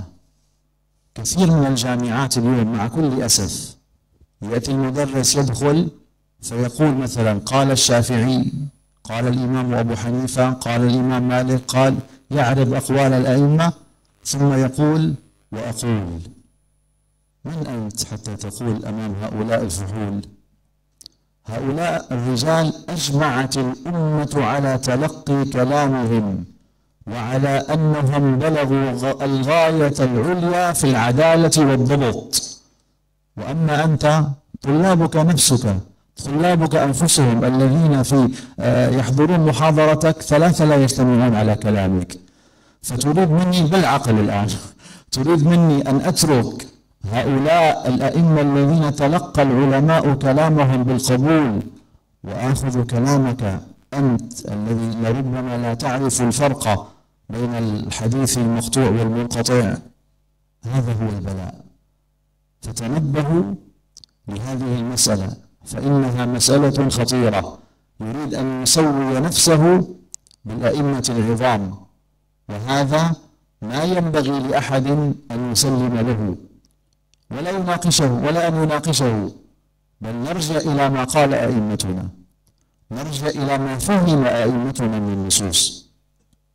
Nah, alhamdulillah kalian di sini belajar di universitas atau perguruan tinggi, yang perguruan tinggi ini adalah menghormati para ulama dan perkataan-perkataan para ulama. Sedangkan sekarang banyak perguruan tinggi di mana dosen-dosennya yang masuk itu mereka memaparkan perkataan Imam Syafi'i, Imam Abu Hanifah dan yang lainnya. Setelah mereka paparkan pendapat-pendapat atau perkataan ulama-ulama besar ini, lalu mereka mengatakan menurut saya. Siapa kamu sehingga engkau bisa mengatakan menurut saya dibandingkan dengan ulama-ulama itu yang telah ijma' para umat ini tentang bagaimana hebatnya mereka dalam hal ini. Datang engkau mengatakan, mengkritisi, tidak mau menerima daripada pendapat-pendapat itu. Nah, maka dari sini hendaklah kalian perhatikan betul permasalahan ini, karena adanya orang-orang yang seperti ini, mereka ingin menyamakan diri mereka dengan para ulama-ulama terdahulu dan menolak pendapat-pendapat mereka itu. جاء المحدثون رضي الله تعالى عنهم قدموا هذه الأدلة والأخبار، قدموها ممحصة السند ممحصة المتن، قدموها للفقهاء. فالفقيه يأخذ هذا الحديث ويفهم منه فهما، هذا الفهم هو الذي نعمل به. فإياك أيضا أن تنجر إلى قول من يقول أنا أعمل بالكتاب والسنة، كلمة حق ولكن أريد بها باطل. ما هو الباطل الذي أريد بهذه الكلمة؟ التملص من التمذهب، التخلص من المذهبية. يريد أن يعمل بالكتاب والسنة فقط. نحن نعمل بالكتاب والسنة لكن بفهم من؟ بفهم الأئمة.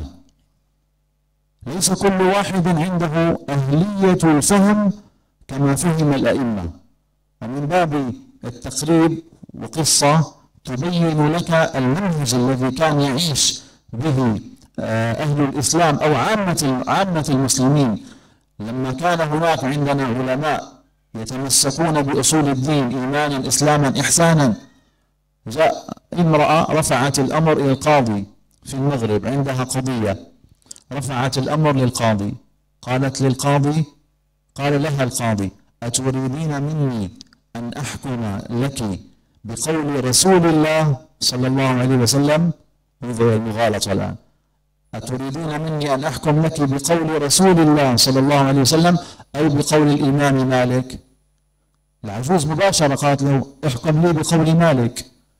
عجيب، قول النبي أم قول مالك؟ قالت لا احكم بقول مالك. لماذا تتركين قول النبي بأجل قول مالك؟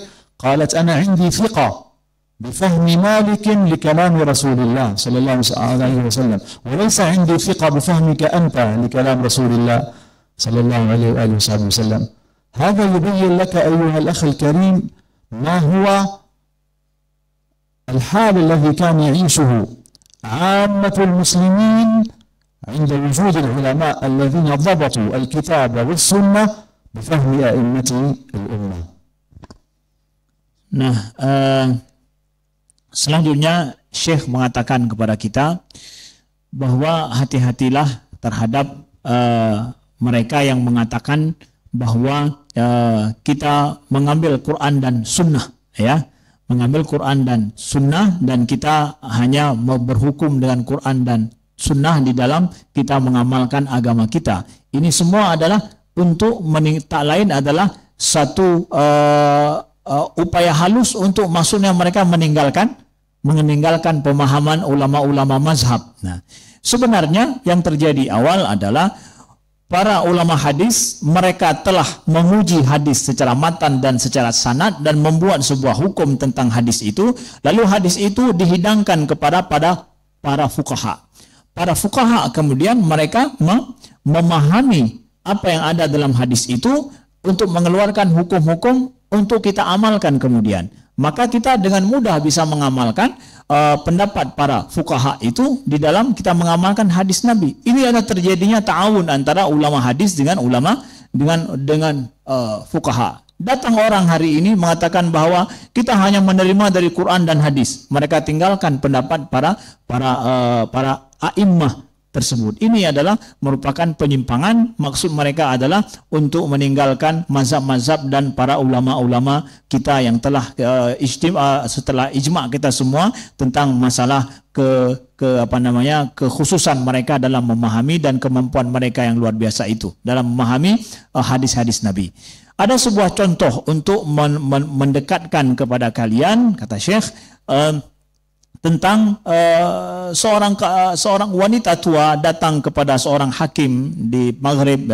Dia sampaikan bahwa ketika dia datang, wanita tua ini, seorang hakim ini bertanya kepada wanita ini, apakah engkau mau aku berikan keputusan untukmu sesuai dengan perkataan Nabi atau perkataan Imam Malik?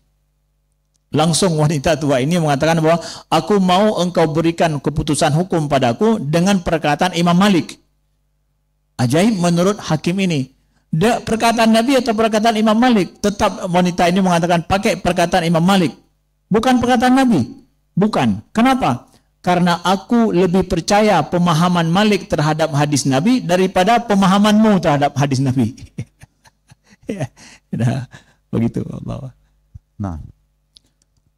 قال الشيخ أنس كلمة عن سيدنا الإمام الغزالي ولنقبض عنان القلم عن الخوض في هذه المسألة، وأنا أقول ولنقبض عنان اللسان عن الخوض في هذه المسألة الآن حتى ما نتأخر علينا الوقت، ولننتقل من المادية إلى الأمور الروحية. نعم. والأمور الروحية فيما يتعلق بالذكر بين الإنسان وربه، وما أمرنا الله عز وجل بالإكثار من شيء كما أمرنا بالإكثار من ذكره. اذكروا الله ذكرا كثيرا كثيرا، ولم يكن الذكر القليل إلا علامة على المنافقين والعياذ بالله. قال الله عز وجل يراءون الناس في صفات المنافقين، قال يراءون الناس ولا يذكرون الله إلا قليلا. فإذا أردت أن تخرج من دائرة النفاق، يعني بالذكر القليل، نفاق العمل وليس النفاق الاعتقادي، إذا أردت أن تخرج من هذه الدائرة أكثر من ذكر الله سبحانه وتعالى، فإن ذكر الله تبارك وتعالى حياة للقلوب. والنبي صلى الله عليه وسلم يقول مثل الذي يذكر الله والذي لا يذكر الله كمثل الحي والميت، فالذاكر لله حي وإن مات، والذي لا يذكر الله ميت في سورة الحي. Sebagaimana Syekh Anas tadi mengatakan bahwa perkataan Imam Al-Ghazali bahwa kita angkat pena kita membahas permasalahan itu, maka saya juga tidak membahas lagi tentang masalah materi itu, masalah pemikir-pemikir moderat itu. Kita masuk pembahasan sesuai dengan waktu tentang pembahasan ruhani, ya. Jadi Allah menyuruh kepada kita sesuatu yang kita lakukan banyak yang tidak pernah disuruh pada yang lain. Apa itu? Uzkurullaha dzikran katsira. Ya, sebutkan Allah, berzikirlah kepada Allah dengan sebanyak-banyaknya. Ini berbeda dengan apa yang sifat daripada orang munafik. Mereka itu yuraunan nasa wala yadhkurunallaha illa qalila. Mereka ingin menampakkan diri ria dan mereka tidak menyebut Allah atau berzikir kepada Allah kecuali hanya sedikit.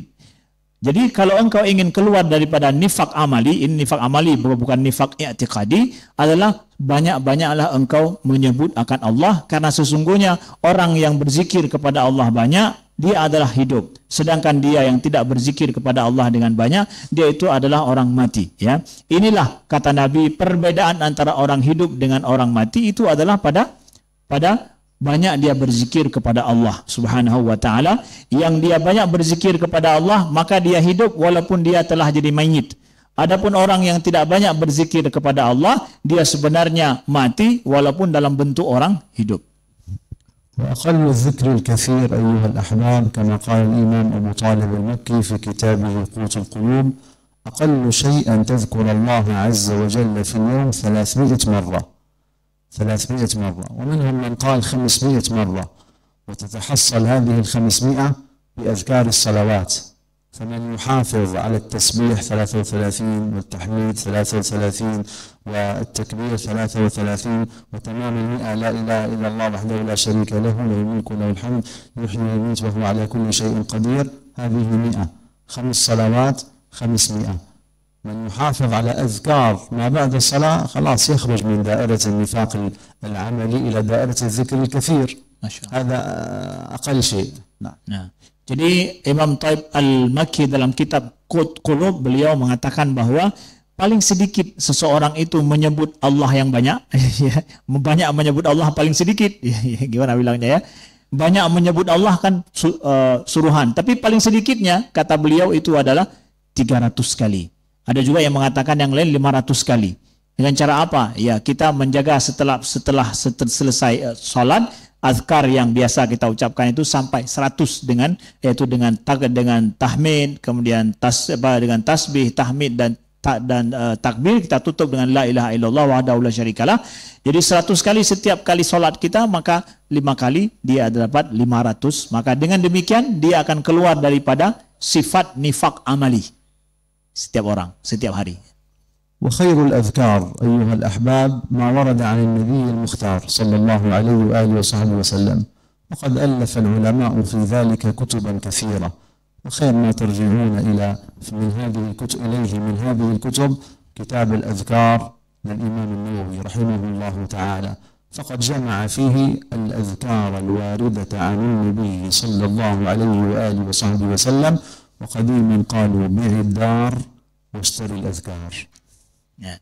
Jadi para ulama telah banyak mengumpulkan zikir-zikir daripada Nabi SAW. Sebaik-baik koleksi zikir Nabi itu yang ditulis oleh Imam An-Nawawi dalam kitab beliau yang berjudul Al-Adhkar. Ya, itu adalah merupakan kumpulan daripada zikir-zikir Nabi yang bagus untuk diamalkan sehari-hari. Sehingga pernah dulu disebutkan adalah bi'dar washtari azkar. Jual rumahmu, beli kitab azkar. Sampai begitunya, ya.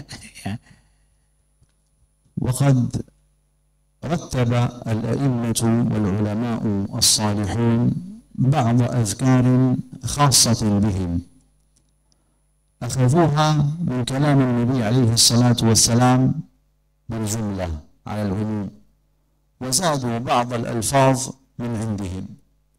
وممن رتب وردا أو حزبا الإمام النووي رحمه الله تعالى ورضي عنه، رتب حزبه المشهور بحزب الإمام النووي، وهو حزب نافع لدفع البلاء والحفظ ونافع لدفع البلاء والشر والحسد والفتن ونافع للحفظ، حفظ النفس والدين والمال والأهل والأولاد، حزب تظهر بركته بالتجربة. ولو أردت أن أسرد لكم حكايا مجربي هذا الحزب لاحتجنا إلى 20 محاضرة ربما فقط في القصص، مما سمعناه من أشياخنا وممن كان يواظب على هذا الحزب من أصدقائنا وإخواننا وأحبابنا، ومما قرأناه أيضا في الكتب. Nah, jadi di antara para ulama kita ada mereka yang menyusun zikir yang mereka pahami dari pemahaman hadis-hadis Nabi Shallallahu Alaihi Wasallam. Jadi dari pemahaman mereka tentang perintah Nabi untuk berzikir itu, mereka menyusun hizib atau zikir-zikir khusus dengan lafaz daripada mereka. Jadi yang salah satu yang paling terkenal itu adalah zikir, yaitu hizib Imam An-Nawawi yang dituliskan oleh Imam An-Nawawi dalam bentuk hizib yang bisa dihafal, hizib zikir ini. Jadi hizib ini sungguh sangat luar biasa. Ini akan menolak bala, fitnah, dengki, dan yang lainnya. Dan ini adalah sesuatu yang sangat mujarab, telah diuji coba. Dan kalau seandainya saya menyampaikan kisah tentang pengalaman tersebut, mujarabnya hizib ini, bagi mereka yang mau mengamalkannya setiap hari, maka itu perlu kepada 20 pertemuan untuk mengisahkan kisah-kisah tersebut. Khalina wahid fakat Maulana. Balas 20. قصة واحدة؟ أيوة قصة واحدة. ولا 20 قصة؟ قصة واحدة؟ قصة واحدة لولا 20. من الحديث ولا من القديم؟ من المجرب، من المجرب يعني مجرب. مما قرأناه ولا مما سمعناه؟ الاثنين. مما سمعناه في بلادنا. نعم. لما بدأت الفتن فيها، ونسأل الله السلامة والعفو والعافية، وأن يحفظ بلاد المسلمين أجمعين. آمين يا رب. من الفتن ما ظهر منها وما بطن. واحد من إخواننا أنا أعرفه تماما وأعرف اسمه، هو لا يحب أن أذكر اسمه يعني، لكن قال والله يدخل هؤلاء الذين يريدون قتلنا يدخلون إلى البيوت كلها بيتا بيتا، بناء طبقات عندنا في الشام بيوت طبقات هكذا. نعم. يدخلون بيتا بيتا، عندما يصلون إلى بيتي يمشون، ليس مرة واحدة، مرات. قلت له ما السر؟ بركة ورد الإمام النووي. كل يوم أنا أجمع أولادي بعد الصبح، يجمعهم ويقرؤون ورد الإمام النووي، وبعد المغرب يقرؤون ورد الإمام النووي.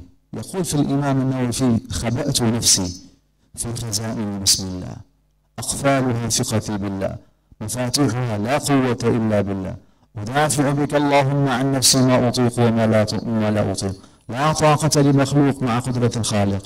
بعد هذه الكلمات كيف يجرؤ أحد أن يقرب من شيء هو في حفظ الله سبحانه وتعالى؟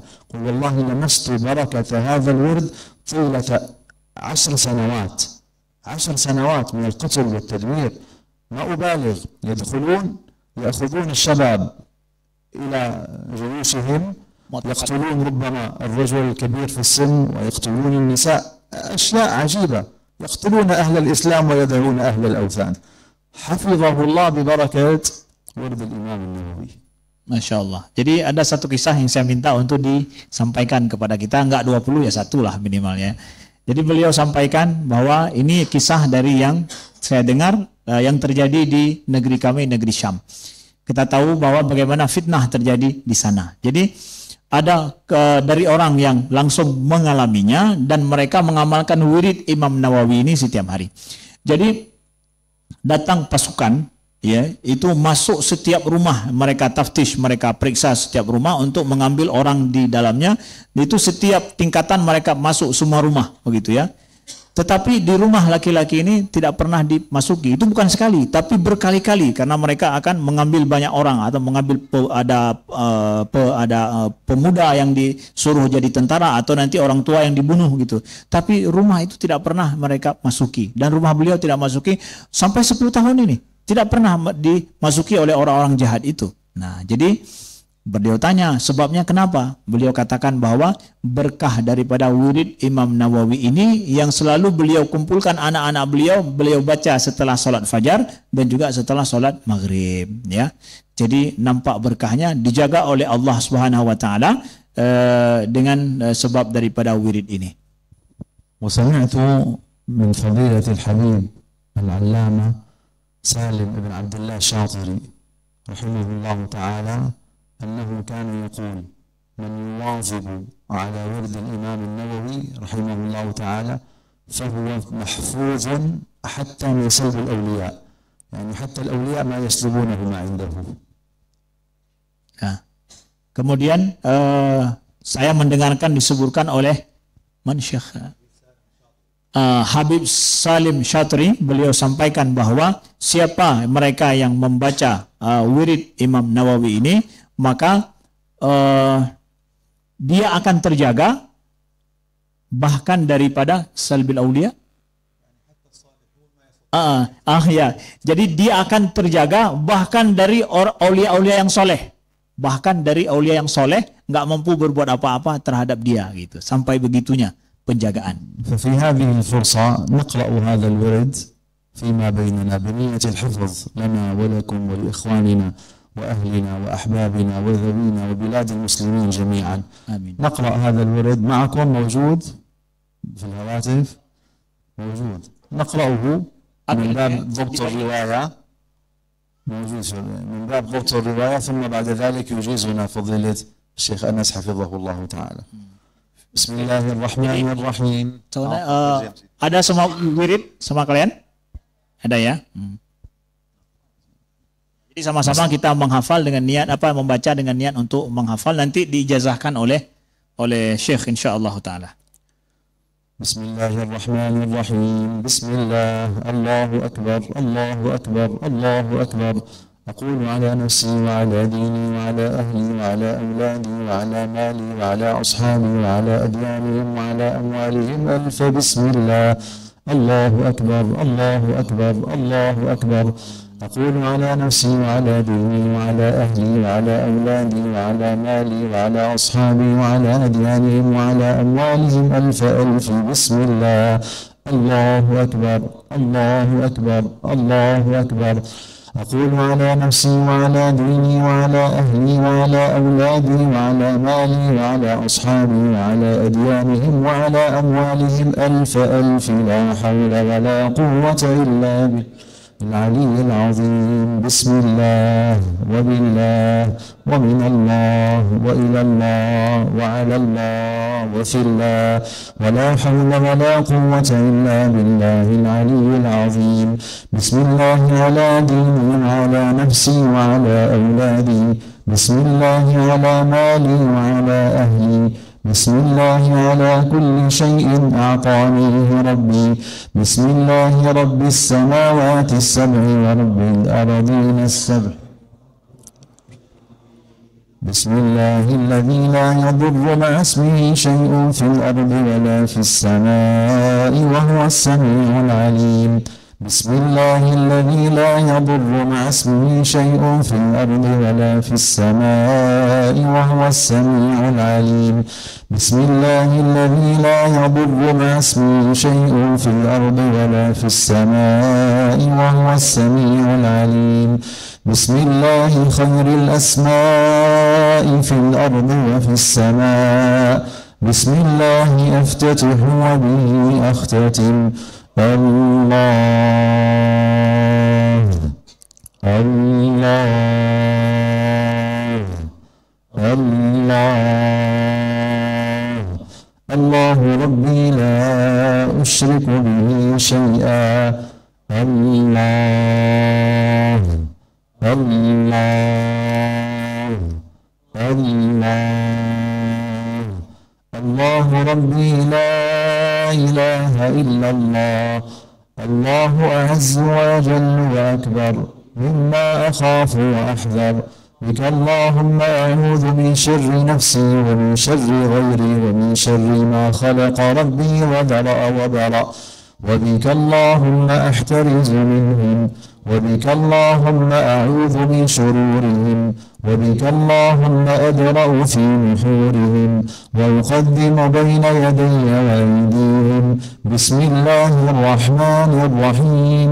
قل هو الله أحد الله الصمد لم يلد ولم يولد ولم يكن له كفوا أحد. بسم الله الرحمن الرحيم. قل هو الله أحد الله الصمد لم يلد ولم يولد ولم يكن له كفوا أحد.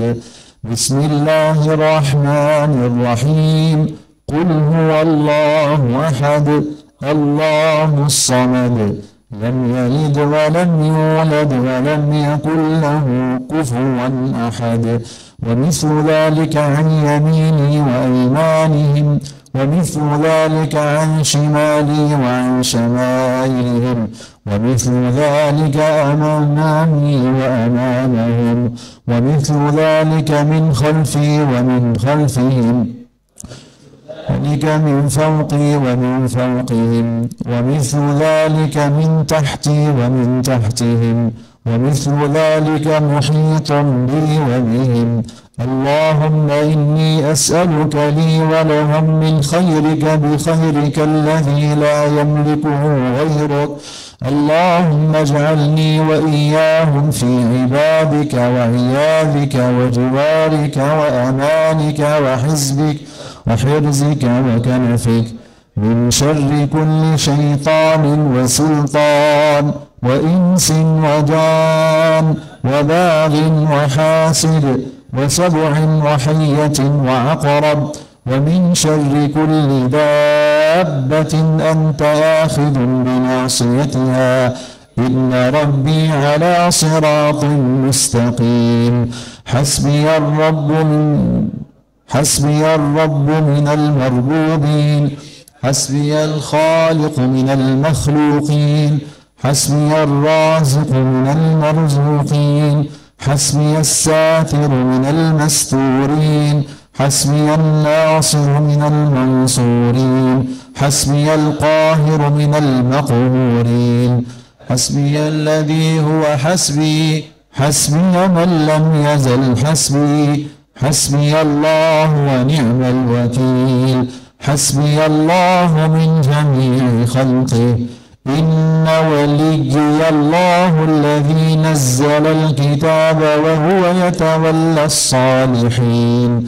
وإذا قرأت القرآن جعلنا بينك وبين الذين لا يؤمنون بالآخرة حجابا مستورا، وجعلنا على قلوبهم أكنة أن يفقهوه وفي آذانهم وقرا. وإذا ذكرت ربك في القرآن وحده ولوا على أدبارهم نفورا. فإن تولوا فقل لا إله إلا هو عليه توكلت وهو رب العرش العظيم. حسبي الله لا إله إلا هو عليه توكلت وهو رب العرش العظيم. حسبي الله لا إله إلا هو عليه توكلت وهو رب العرش العظيم.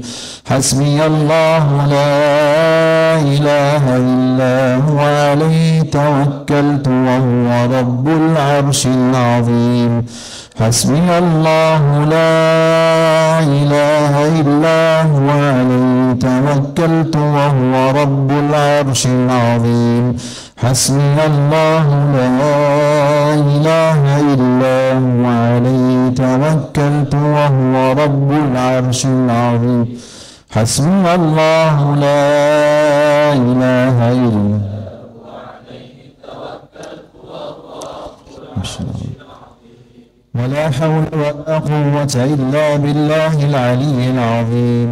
ولا حول ولا قوة إلا بالله العلي العظيم. ولا حول ولا قوة إلا بالله العلي العظيم. وصلى الله على سيدنا محمد وعلى آله وصحبه وسلم. خبأت نفسي في خزائن بسم الله، أقفالها ثقتي بالله، مفاتيحها لا قوة إلا بالله. أدافع بك اللهم عن نفسي ما أطيق وما لا أطيق، لا طاقة لمخلوق مع قدرة الخالق. حسبي الله ونعم الوكيل، ولا حول ولا قوة إلا بالله العلي العظيم. وصلى الله على سيدنا محمد وعلى آله وصحبه وسلم. وصلى الله على سيدنا محمد وصحبه وسلم. وصلى الله على سيدنا محمد وعلى آله وصحبه وسلم. هذه الرواية هي رواية الشاميين، وهي الرواية الموجودة في المخطوطات أيضا، وهي الرواية التي شرح عليها الإمام البكري رحمه الله تعالى. وهناك زيادة في بعض الروايات، زيادة هذه من زيادة السادة البعلوي، زادوها في بعد خبأت نفسي في خزائن بسم الله في زيادات. هذه من زيادات السادة البعلوي أيضا تفيد في الحفظ والحراسة، لكن هي ليست موجودة في ورد الإمام النووي. ورحمه الله العلامة الشيخ محمد سعيد رمضان البوطي قدم مقدمة لورد الإمام النووي كان ينشره بين الناس ويحث على قراءته. بسم الله الرحمن الرحيم. الحمد لله الذي أجاز سالكي الصراط المستقيم بجوائز الكرامة والإحسان والفضل العميم، وأسند للعلماء خشيته وحباهم لطفه ومنته.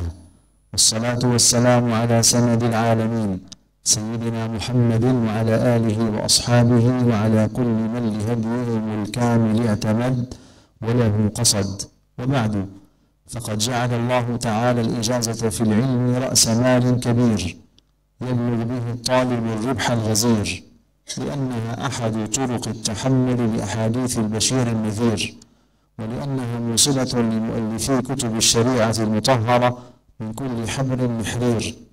ولقد شرفني الله تبارك وتعالى برواية كتب الحديث عامة وكتب الإمام النووي خاصة، وعلى وجه أخص كتاب الأربعين والحزب المشهور بحزب الإمام النووي.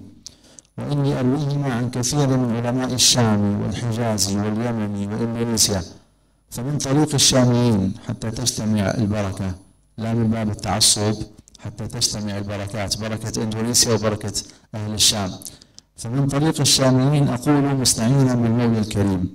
أخبرنا شيخنا العلامة الفقيه المقرئ عبد الرزاق بن محمد حسن الحلبي الدمشقي الحنفي، وشيخنا العلامة الفقيه المتكلم محمد أديب بن أحمد الكلاسي ما أجازانا به قال: أخبرنا شيخنا العلامة المربي محمد صالح بن عبد الله الفرفور قال: أخبرنا محدث الحرمين الشريفين الشيخ عمر بن حمدان المحرسي قال: أخبرنا الشيخ محمد بن نصر بن عبد القادر الخطيب قال: أخبرنا الشيخ عبد الرحمن بن محمد الكزبري الصغير قال: أخبرني الشيخ مصطفى بن محمد الرحمتي قال: أخبرنا الشيخ عبد الغني بن إسماعيل النابلسي قال: أخبرنا الشيخ نجم الدين محمد بن بدر الدين الغزي قال: أخبرنا أبي الشيخ بدر الدين محمد بن محمد الغزي قال: أخبرنا شيخ الإسلام زكريا بن محمد الأنصاري قال: أخبرنا الحافظ شهاب الدين أحمد بن علي بن حجر العسقلاني عن أبي إسحاق إبراهيم بن أحمد التنوخي. والإمام ابن حجر أيضا يروي كتب الحديث وكتب الإمام النووي يروي عن شيخه عبد الرحيم العراقي، أيضا يرويها، يعني من رجلين، من التنوخي ومن العراقي. عن أبي الحسن علاء الدين علي بن إبراهيم بن عطار عن مؤلفها الإمام شيخ الإسلام أبي زكريا محي الدين بن يحيى بن شرف النووي قدس الله روحه ونور ضريحه وأعاد علينا من بركاته. وإنني أجيز الإخوة في الله وفي حب سيدنا رسول الله صلى الله عليه وآله وصحبه وسلم الذين حضروا معنا هذا المجلس المبارك وشاهدوه بقراءة هذا الكتاب المبارك والحزب المشهور المنور وجميع مؤلفات الإمام النووي رضي الله عنه، وأوصيكم بما أوصاني به أساتذتي من تقوى الله تعالى ومراقبته في كل حال وزمان، والاشتغال بالعلم والعمل، والتأدب بالآداب المحمدية حسب الإمكان، والتمسك بمنهج العلماء العاملين في أركان الدين الإيمان والإسلام والإحسان، والتعرض لنفحات الله تعالى بحضور مجالس الذكر والصلاة على رسوله الكريم ولو مرة في كل حين من الأحيان. وأرجوكم أن تتذكروني ووالدي وأولادي بصالح الدعوات في مظان الإجابات، ولا سيما بالعفو والعافية وحسن الختام. والله تعالى ولي الخير والإنعام، وصلى الله وسلم على سيدنا محمد وعلى آله وأصحابه الكرام، ما سطرت إجازة في صحف بأرقام. آمين آمين. أجزتكم. هذا من الفقير.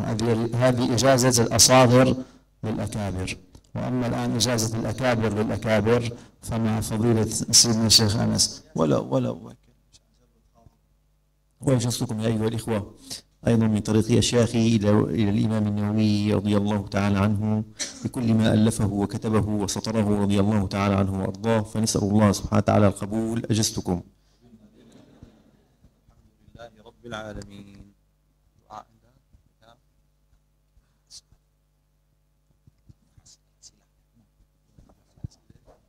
هذه سيوزعونها عليكم.